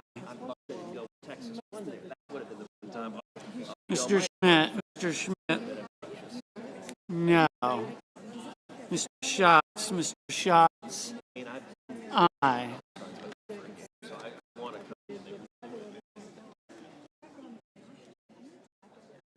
Mr. Sanders. Mr. Sanders, aye. Mrs. Murray. Mrs. Murray, aye. Baldwin. Ms. Baldwin, aye. Ms. Warren. Ms. Warren, aye. Mr. Warner. Mr. Warner, aye. Mr. Schiff. Mr. Schiff, aye. Mr. Lee. Mr. Lee, no.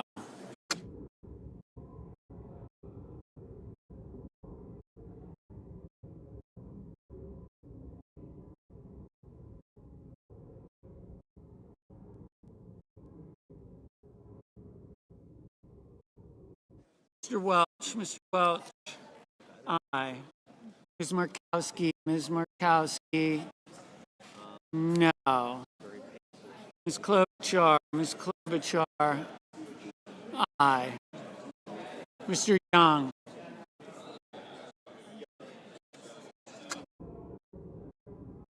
Mr. Young. No.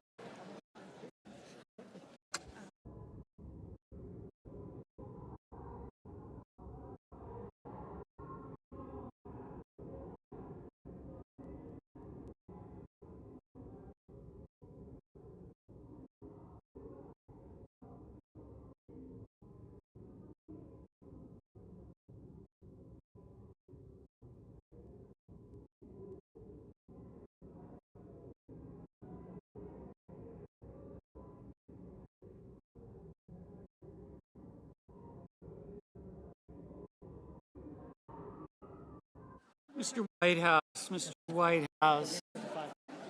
Aye.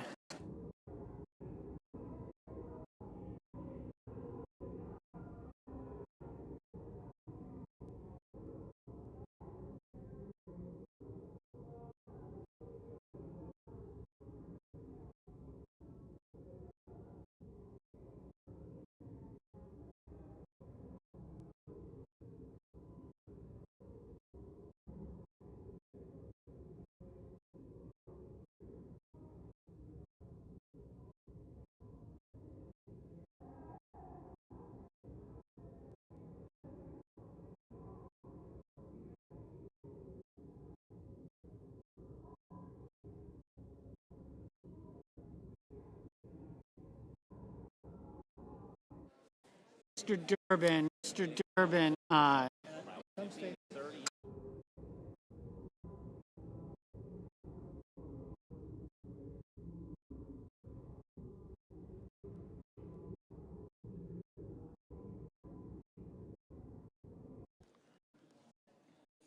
Mrs. Gillibrand. Mrs. Gillibrand. Aye.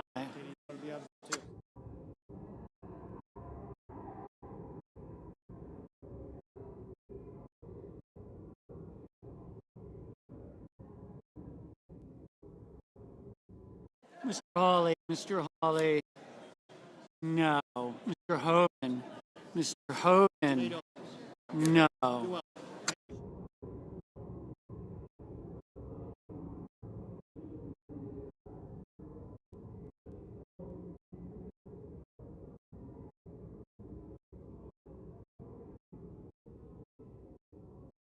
Mr. Sullivan. Mr. Sullivan. No.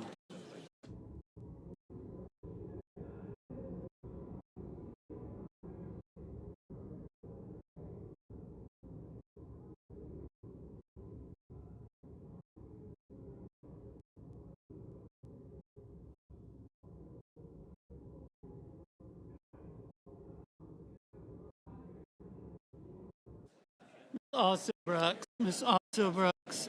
Aye.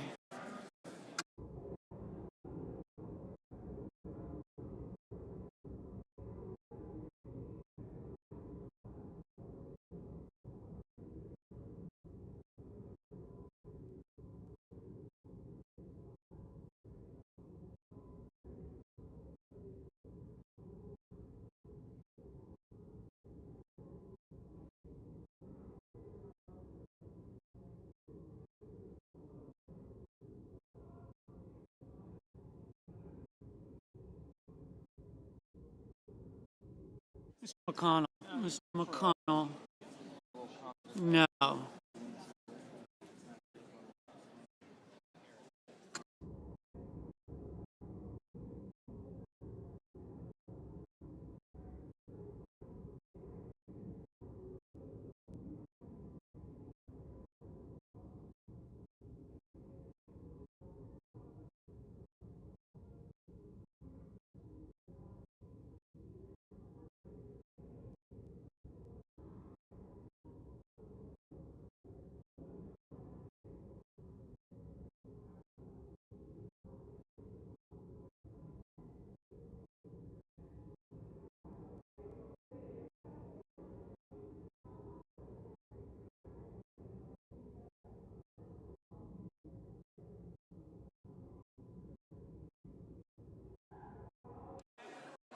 Mr. Gallego.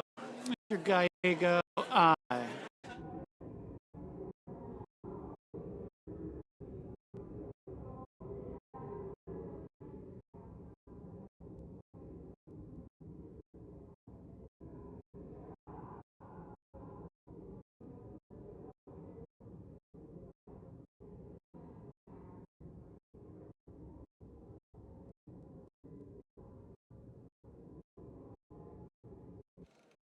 Mr. Warnock. Mr. Warnock, aye.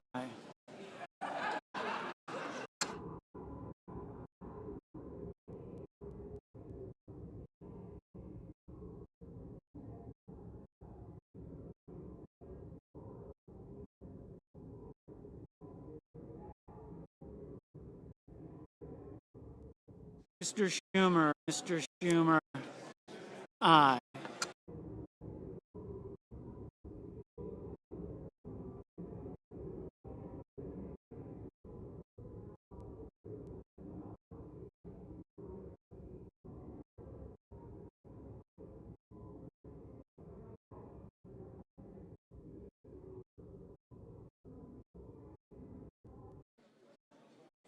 Slotkin. Ms. Slotkin, aye.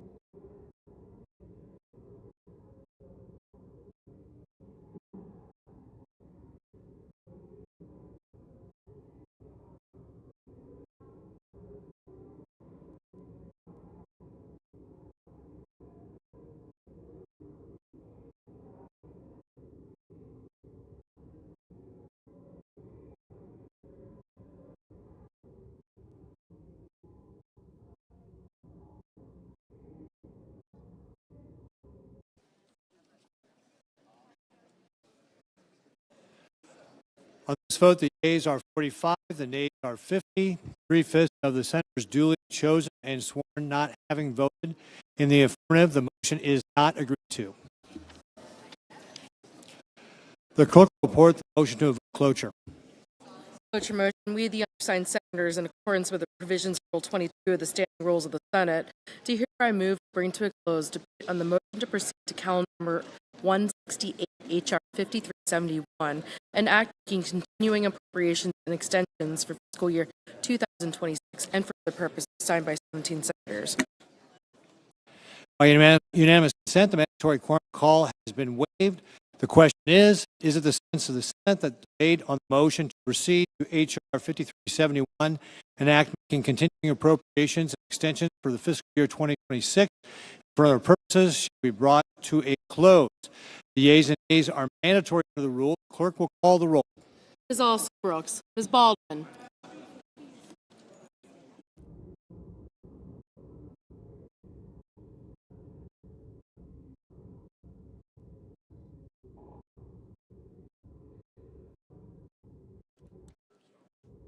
Mr. Banks, Mr. Barrasso, Mr. Bennett, Mrs. Blackburn, Mr. Blumenthal, Ms. Rochester, Mr. Booker, Mr. Bozeman, Mrs. Britt, Mr. Budd, Ms. Cantwell,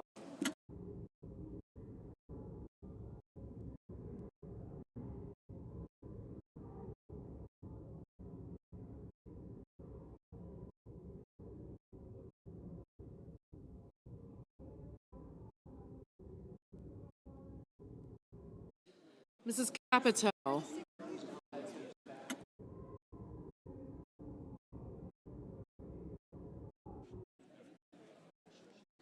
Mr. Cassidy,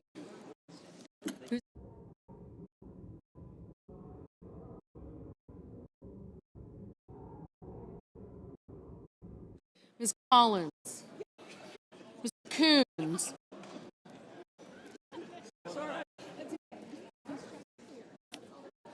Mr. Cornyn, Ms. Cortez Masto, Mr. Cotton, Mr. Kramer,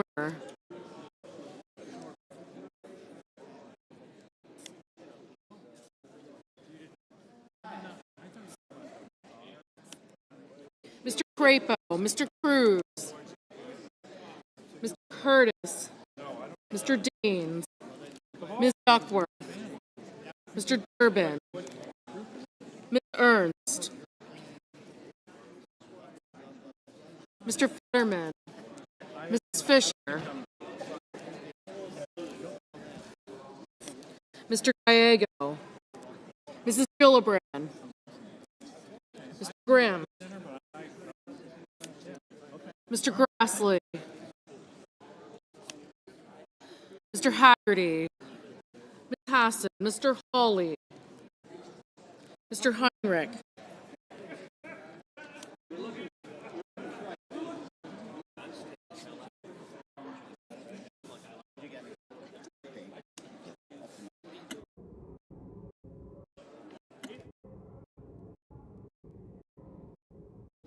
Mr. Hickenlooper, Ms. Hirono, Mr. Hoven, Mr. Husted, Mrs. Hyde-Smith, Mr. Johnson,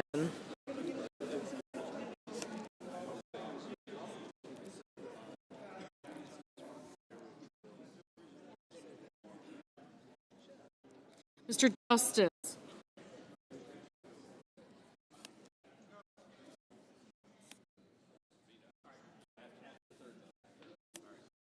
Kane,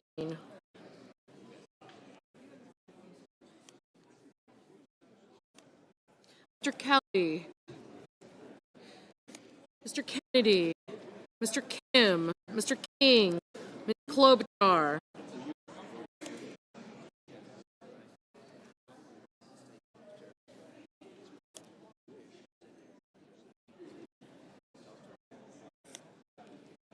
Mr. Langford, Mr. Lee, Mr. Lujan, Ms. Lummis, Mr. Markey, Mr. Marshall, Mr. McConnell, Mr. McCormick, Mr. Merkley, Mrs. Moody, Mr. Moran, Mr. Marino, Mr. Mullen, Ms. Murkowski, Mr. Murphy, Mrs. Murray, Mr. Ossoff, Mr. Padilla, Mr. Paul, Mr. Peters, Mr. Reed, Mr. Ricketts, Mr. Risch, Ms. Rosen, Mr. Rounds, Mr. Sanders, Mr. Schatz, Mr. Schiff, Mr. Schmidt,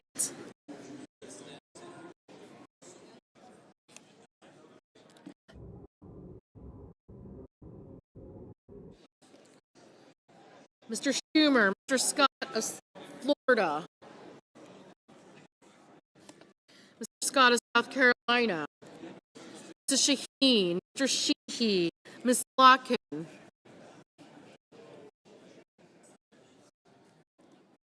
Ms. Smith, Mr. Sullivan, Mr. Thune, Mr. Tillis, Mr. Tuberville, Mr. Van Hollen, Mr. Warner, Mr. Warnock,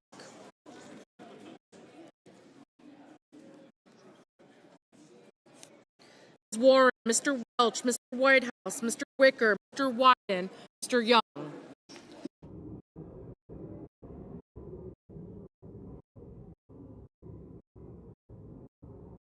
Senators voting in the affirmative: Britt, Budd, Cornyn, Cotton, Cruz, Deans, Fisher, Graham, Hawley, Husted, Hyde-Smith, Langford, McConnell, Mullen, Ricketts, Sullivan, Tuberville, Wicker, and Young.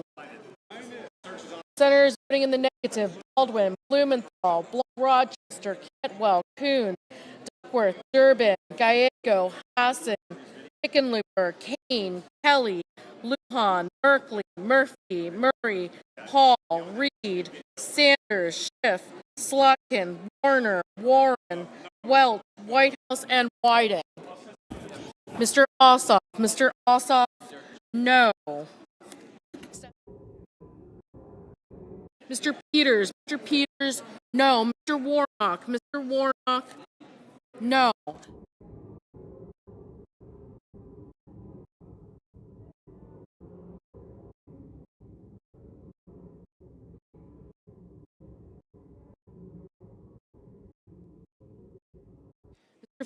Mr. Fetterman, aye.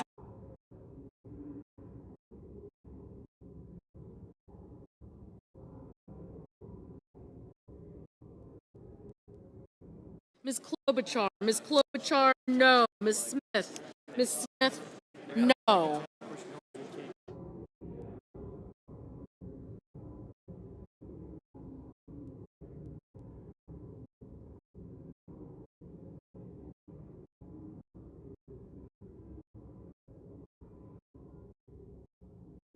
Mr. Schatz, no.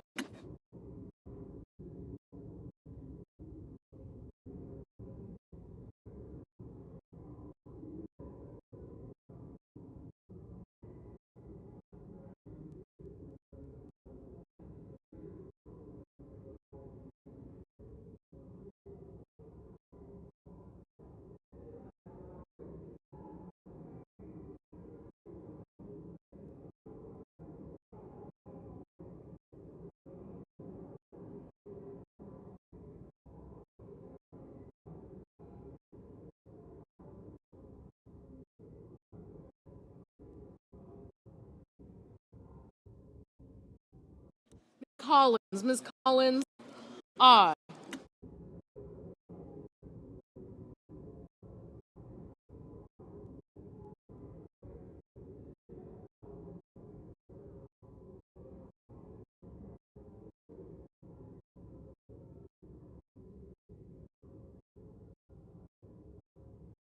Mr. Padilla, no.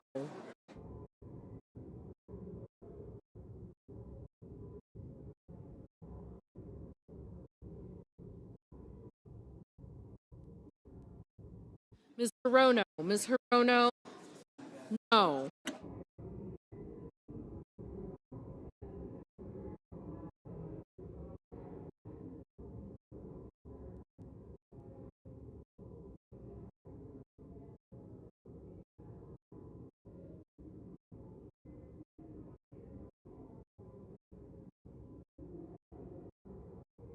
Mr. Rounds, aye.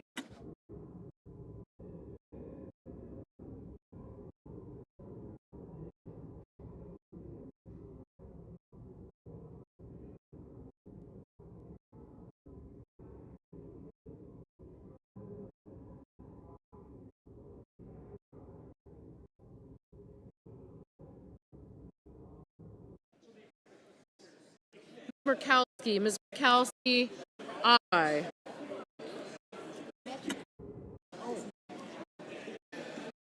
Mr. Kim, no. Mr. Cassidy, aye.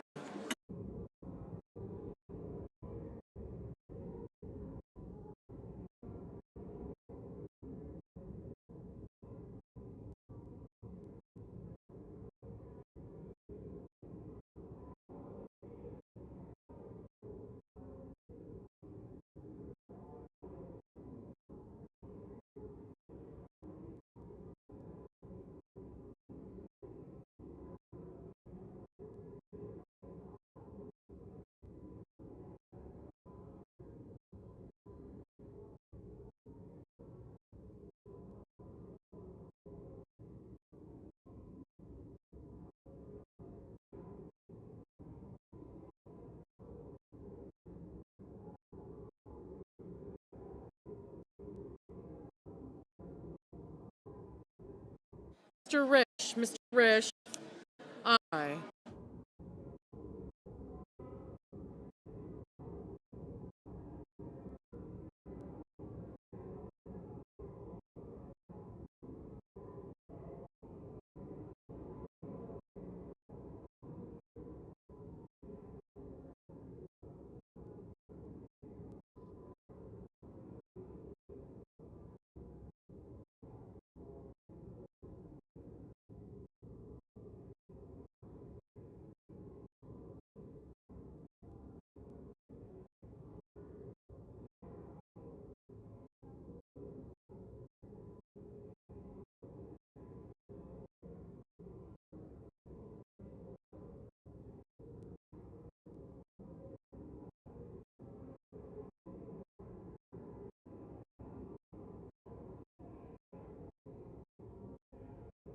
Mr. Grassley. Mr. Grassley.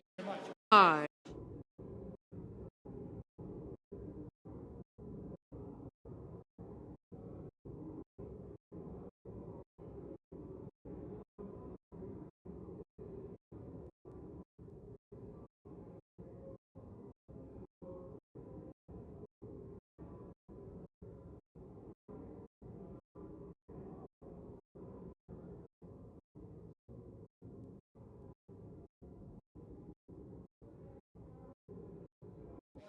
Mrs. Gillibrand. Mrs. Gillibrand.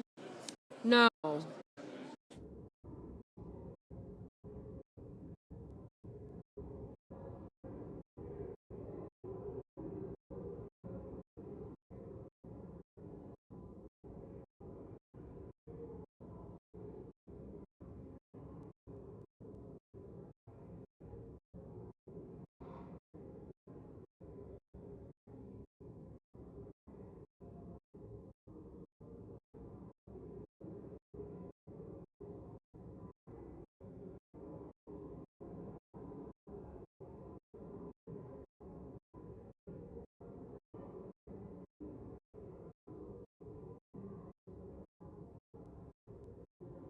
Ms. Ernst. Ms. Ernst.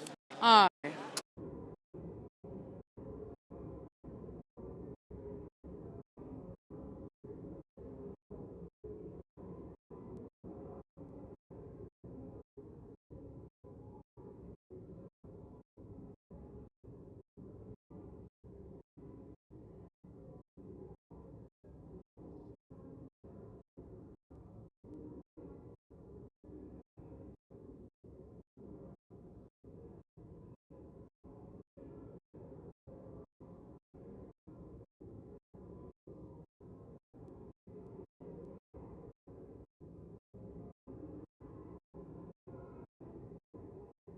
Mr. Hoven. Mr. Hoven. Aye.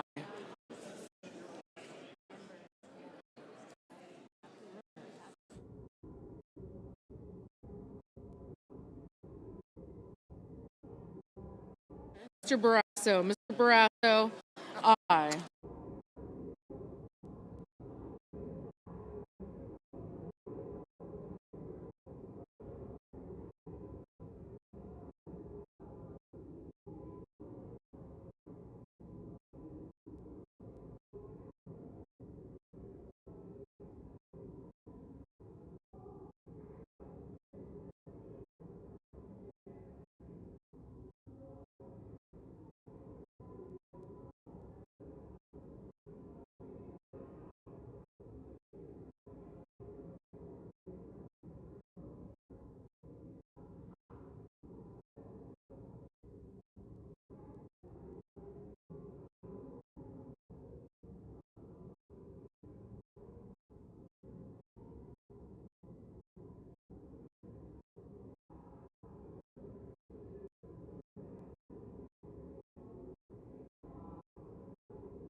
Mr. Thune. Mr. Thune. Aye.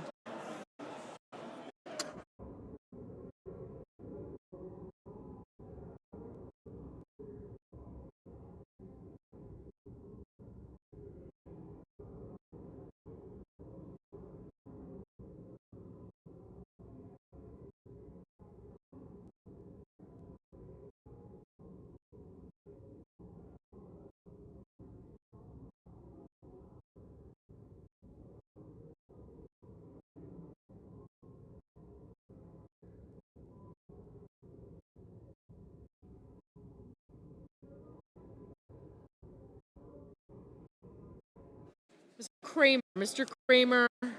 Aye. Mrs. Capito. Mrs. Capito. Aye.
Mr. Markey. Mr. Markey, no.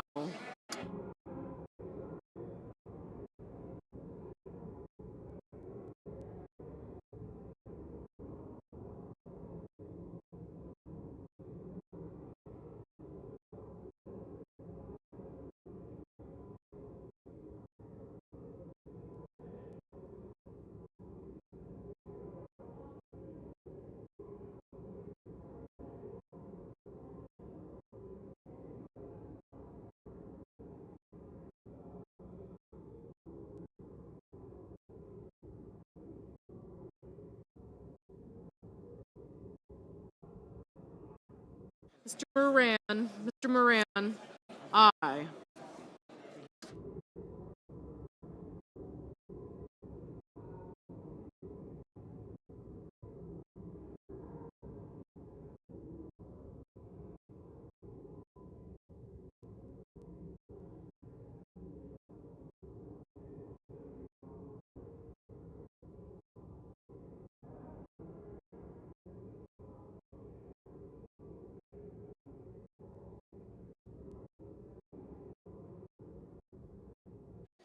Ms. Alsobrooks. Ms. Alsobrooks, no.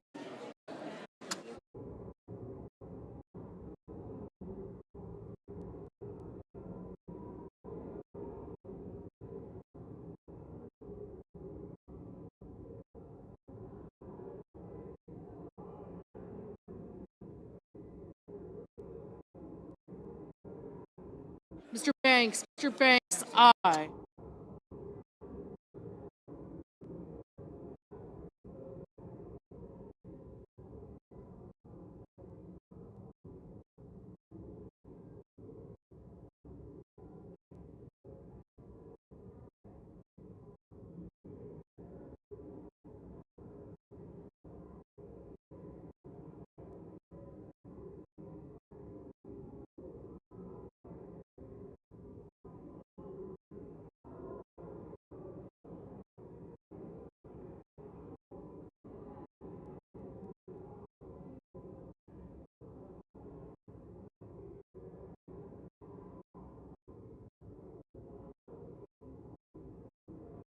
Mr. Haggerty. Mr. Haggerty, aye.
Mr. Marino. Mr. Marino, aye. Mr. Schmidt. Mr. Schmidt, aye. Mr. Johnson. Mr. Johnson, aye. Mr. McCormick. Mr. McCormick, aye.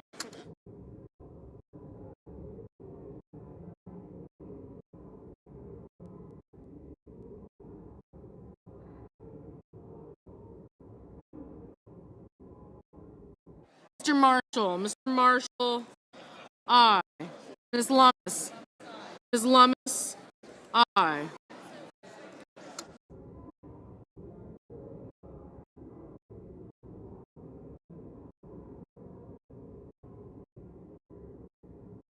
Mr. Crapo. Mr. Crapo, aye. Mr. Bozeman. Mr. Bozeman, aye.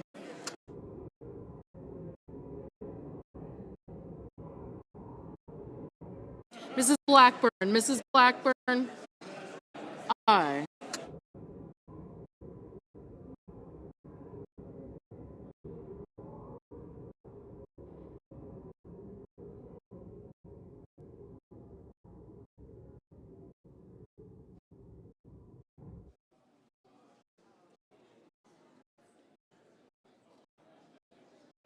Mr. Scott. Mr. Scott of Florida, aye. Mrs. Moody. Mrs. Moody, aye.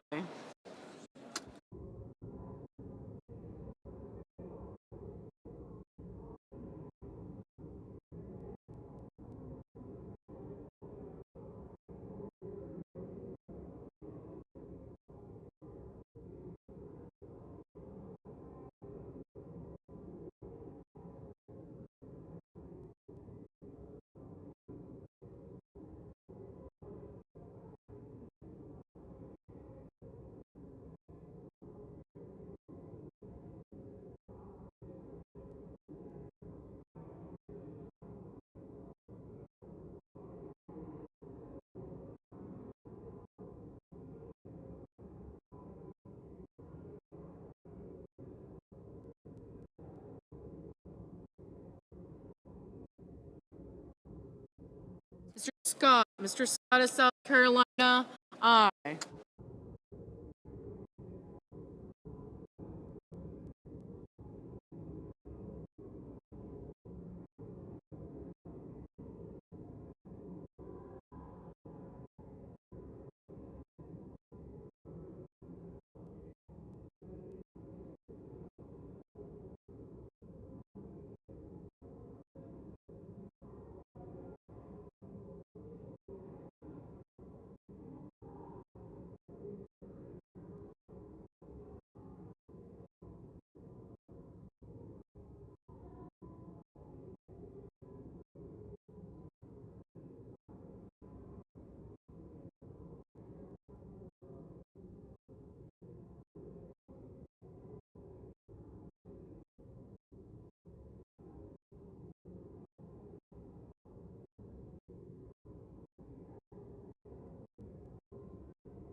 Mr. Van Hollen. Mr. Van Hollen, no.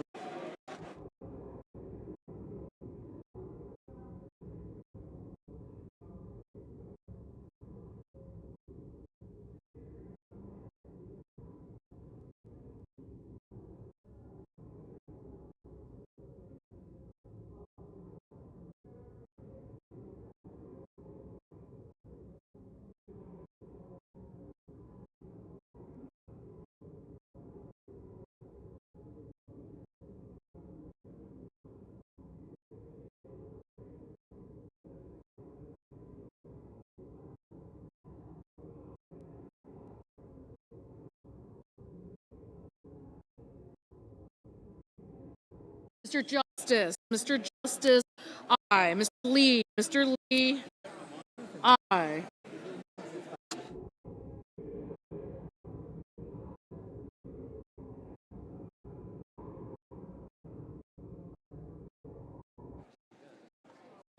Mr. King. Mr. King, aye.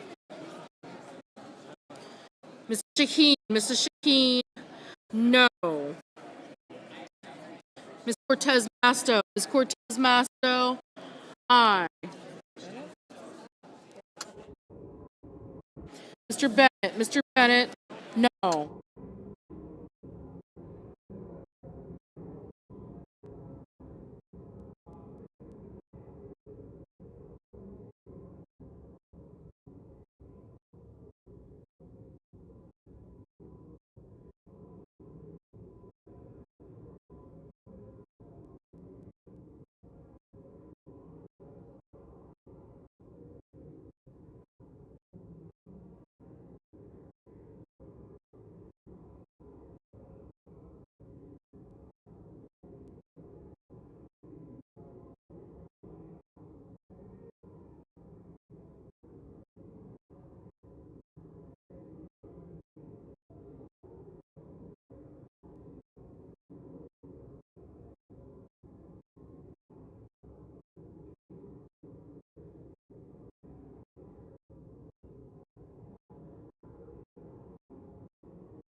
Mr. Schumer. Mr. Schumer, no.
Mr. Sheehy, aye.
On this vote, the yeas are 52 and the nays are 42. 3/5 of the Senate duly chosen and sworn not having voted in the affirmative. The motion is not agreed to. Dismissed. Mr. President, I enter a motion to reconsider. The motion is entered. Democratic leader. I enter a motion to reconsider the cloture vote on the motion to proceed to calendar S 2882, calendar 167. The motion is entered.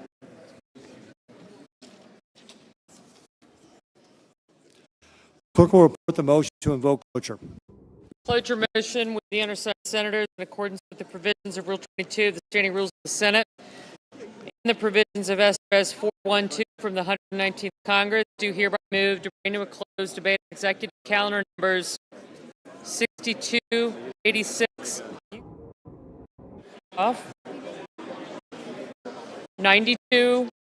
26. President, I ask consent to waive the reading of the numbers. Without objection. Signed by 17 senators. With consent, the mandatory quorum call has been waived. The question is the sense of the Senate the debate on the unblocked nominations provided for under the provisions of SRS 412 shall be brought to a close. Yeas and nays are mandatory under the rule. The clerk will call the roll. Ms. Also Brooks, Ms. Baldwin, Mr. Banks, Mr. Barrasso. Thank you. Mr. Bennett.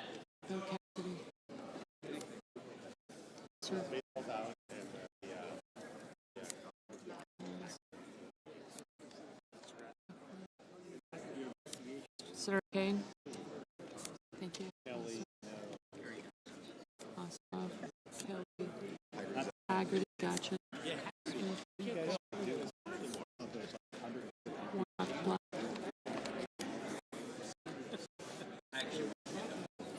I got you. Thank you. Thank you.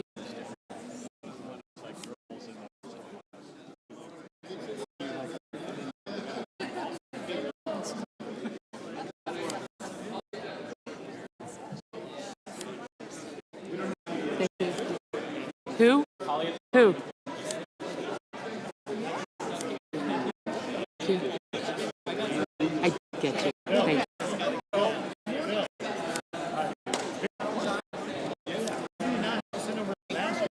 Got you back.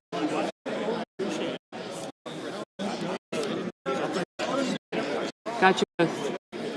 I got you. Thank you. I got you.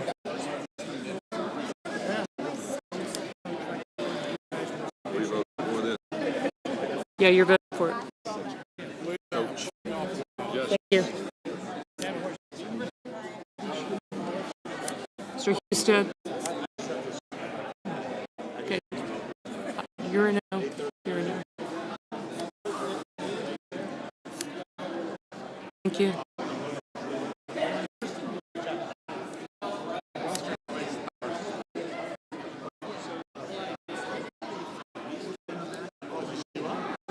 Did. Thank you. Thank you. Thank you.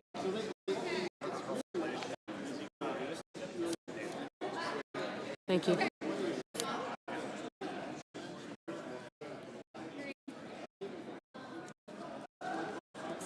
Thank you. Mrs. Blackburn. Mr. Blumenthal. Ms. Blunt Rochester. Mr. Booker. Mr. Bozen. Mrs. Britt. Mr. Budd. Ms. Cantwell.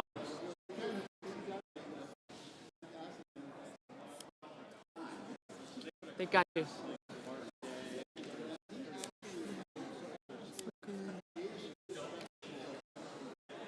Got him. Got him. Ms. Cantwell, Mrs. Capito. Mr. Cassidy.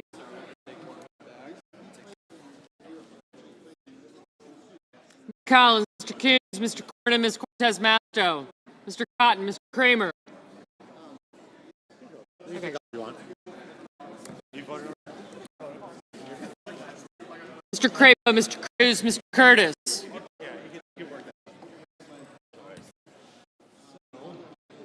Mr. James, Ms. Duckworth, Mr. Durbin, Ms. Ernst, Mr. Fetterman.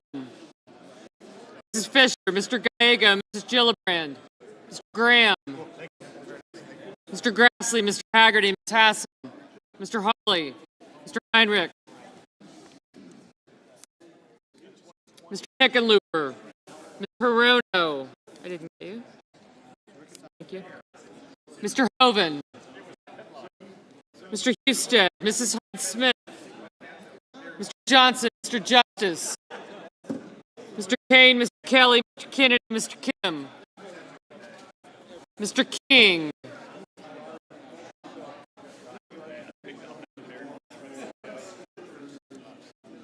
Ms. Klobuchar, Mr. Lankford, Mr. Lee, Mr.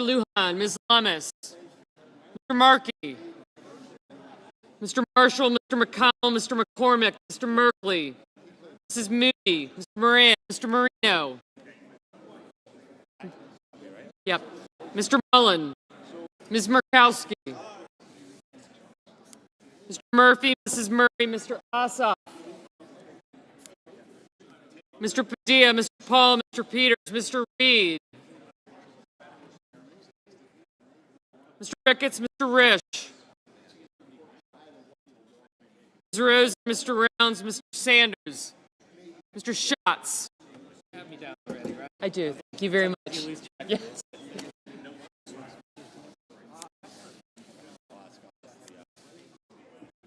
Mr. Schiff, Mr. Schmidt, Mr. Schumer, Mr. Scott of Florida, Mr. Scott of South Carolina, Mrs. Shaheen, Mr. Sheehy, Ms. Slotkin, Ms. Smith, Mr. Sullivan, Mr. Thune, Mr. Tillis, Mr. Tuberville, Mr. Van Hollen, Mr. Warner, Mr. Warnock, Ms. Warren, Mr. Welch, Mr. Whitehouse, Mr. Wicker, Mr. Wyden, Mr. Young,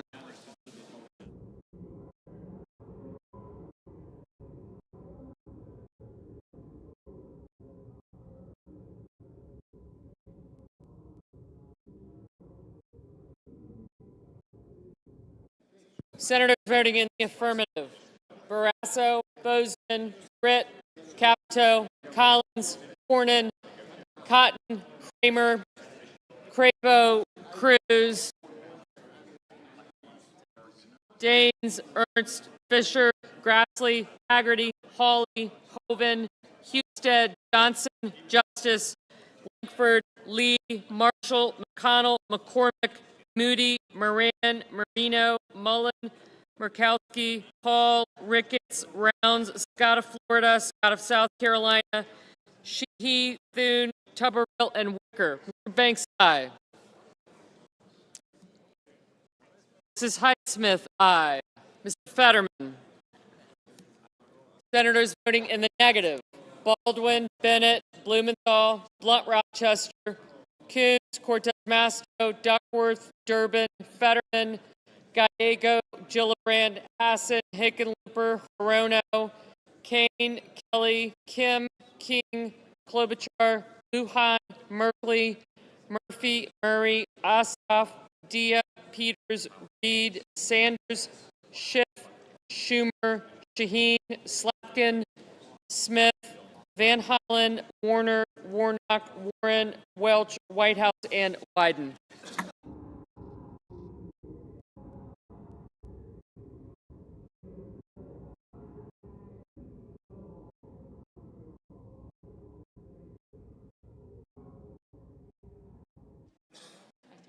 Mr. Cassidy, aye.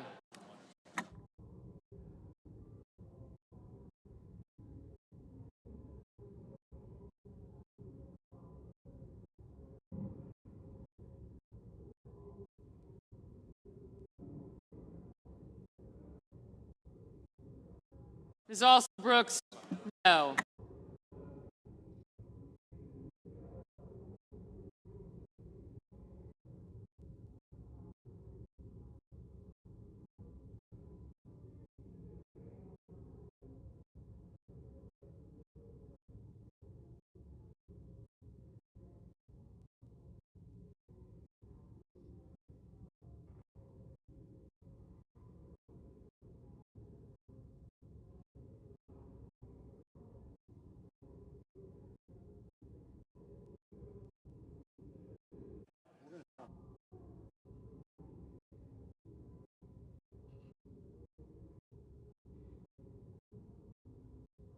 Mr. Young, aye.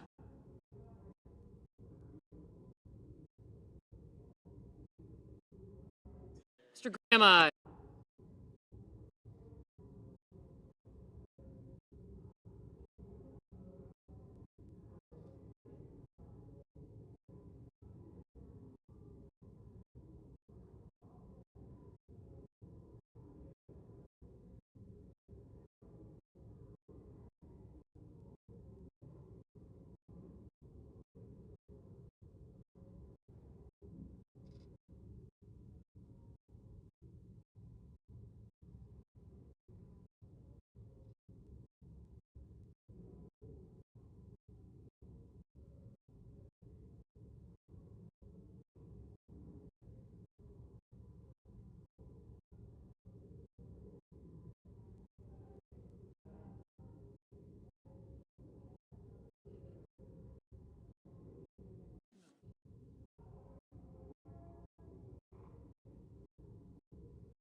Mr. Risch, aye.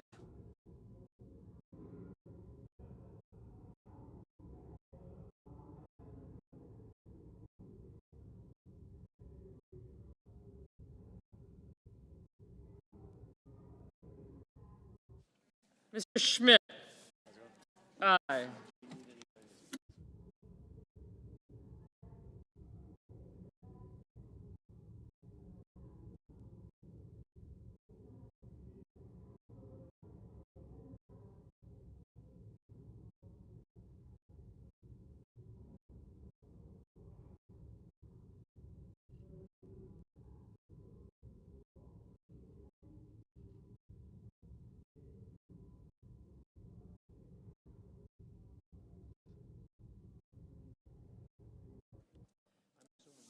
Ms. Lummis, aye. Mr. Markey, no.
Cantwell, no.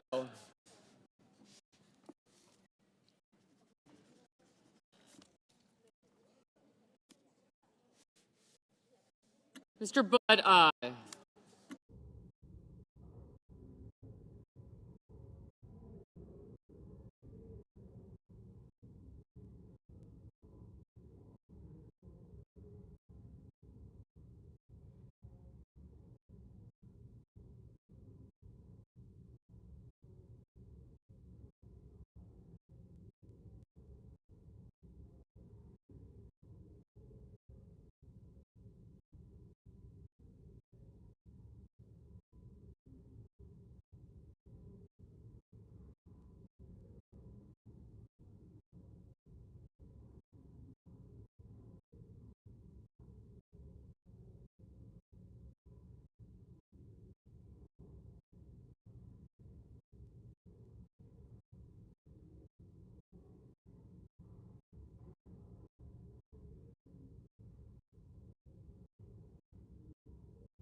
Mr. Booker, no.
Mrs. Blackburn, aye.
Sullivan, aye.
Mrs. Rosen, no.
this vote, the yeas are 50, the nays are 45. Motion is agreed to. The presiding officer.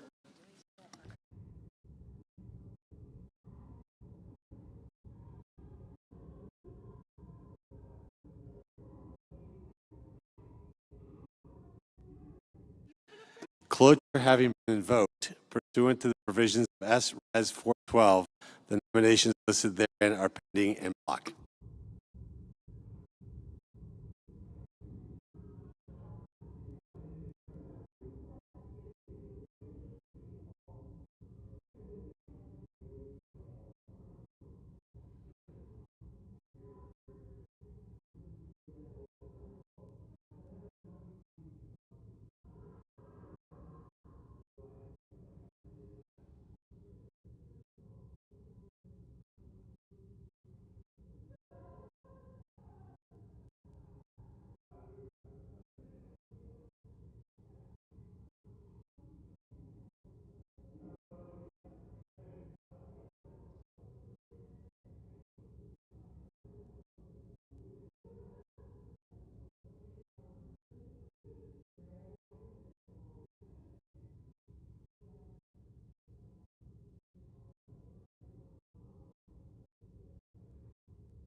President. I recognize the Majority Leader. Thank you, Mr. President. Mr. President, I ask unanimous consent that the Senate resume legislative session in a period of morning business with senators permitted to speak in for up to 10 minutes each. Without objection. Mr. President, I ask unanimous consent that the Committee on Judiciary be discharged from further consideration and the Senate now proceed to SRS 406. The clerk will report. SRS 406, designating September 30, 2025 as Impact Aid Recognition Day and so forth. Without objection, the committee is discharged, and the Senate will proceed. Mr. President, I ask unanimous consent that the resolution be agreed to, the preamble be agreed to, and the motion to be considered and laid upon the table. Without objection. Mr. President, I ask unanimous consent that the Committee on Health, Education, Labor, and Pensions be discharged from further consideration. The Senate now proceed to SRS 422. The clerk will report. SRS 422, recognizing the seriousness of polycystic ovary syndrome and so forth. Without objection, the committee is discharged, and the Senate will proceed. Mr. President, I ask unanimous consent that the resolution be agreed to, the preamble be agreed to, and the motion to reconsider be considered and laid upon the table. Without objection. And I ask unanimous consent that the Senate now proceed to the block consideration of the following resolutions which are at the desk. SRS 432, SRS 433, SRS 434, SRS 435, SRS 436, and SRS 437. Without objection, the Senate will proceed on block. Mr. President, I ask unanimous consent that the resolutions be agreed to, the preambles be agreed to, and the motion to reconsider be considered made and laid upon the table all in block. Without objection. And I ask unanimous consent that when the Senate completes its business today, it stand adjourned until 10 a.m. on Tuesday, October the 7th. The following prayer and pledge of the journal proceedings be approved today at the morning hour be deemed expired. The time for the two leaders be reserved for their use later in the day. Morning business be closed and the Senate proceed to executive session and resume consideration of block nominations provided for under provisions of SRS 412 post-closure. Further, at all times during recess, adjournment, leader remarks, and morning business post-closure on the nominations. Finally, the Senate recess from 12:30 p.m. until 2:15 p.m. to allow for the weekly conference meeting. Without objection. Mr. President, if there's no further business to come before the Senate, I ask that it stand adjourned under the previous order. The Senate stands adjourned until 10 a.m. tomorrow.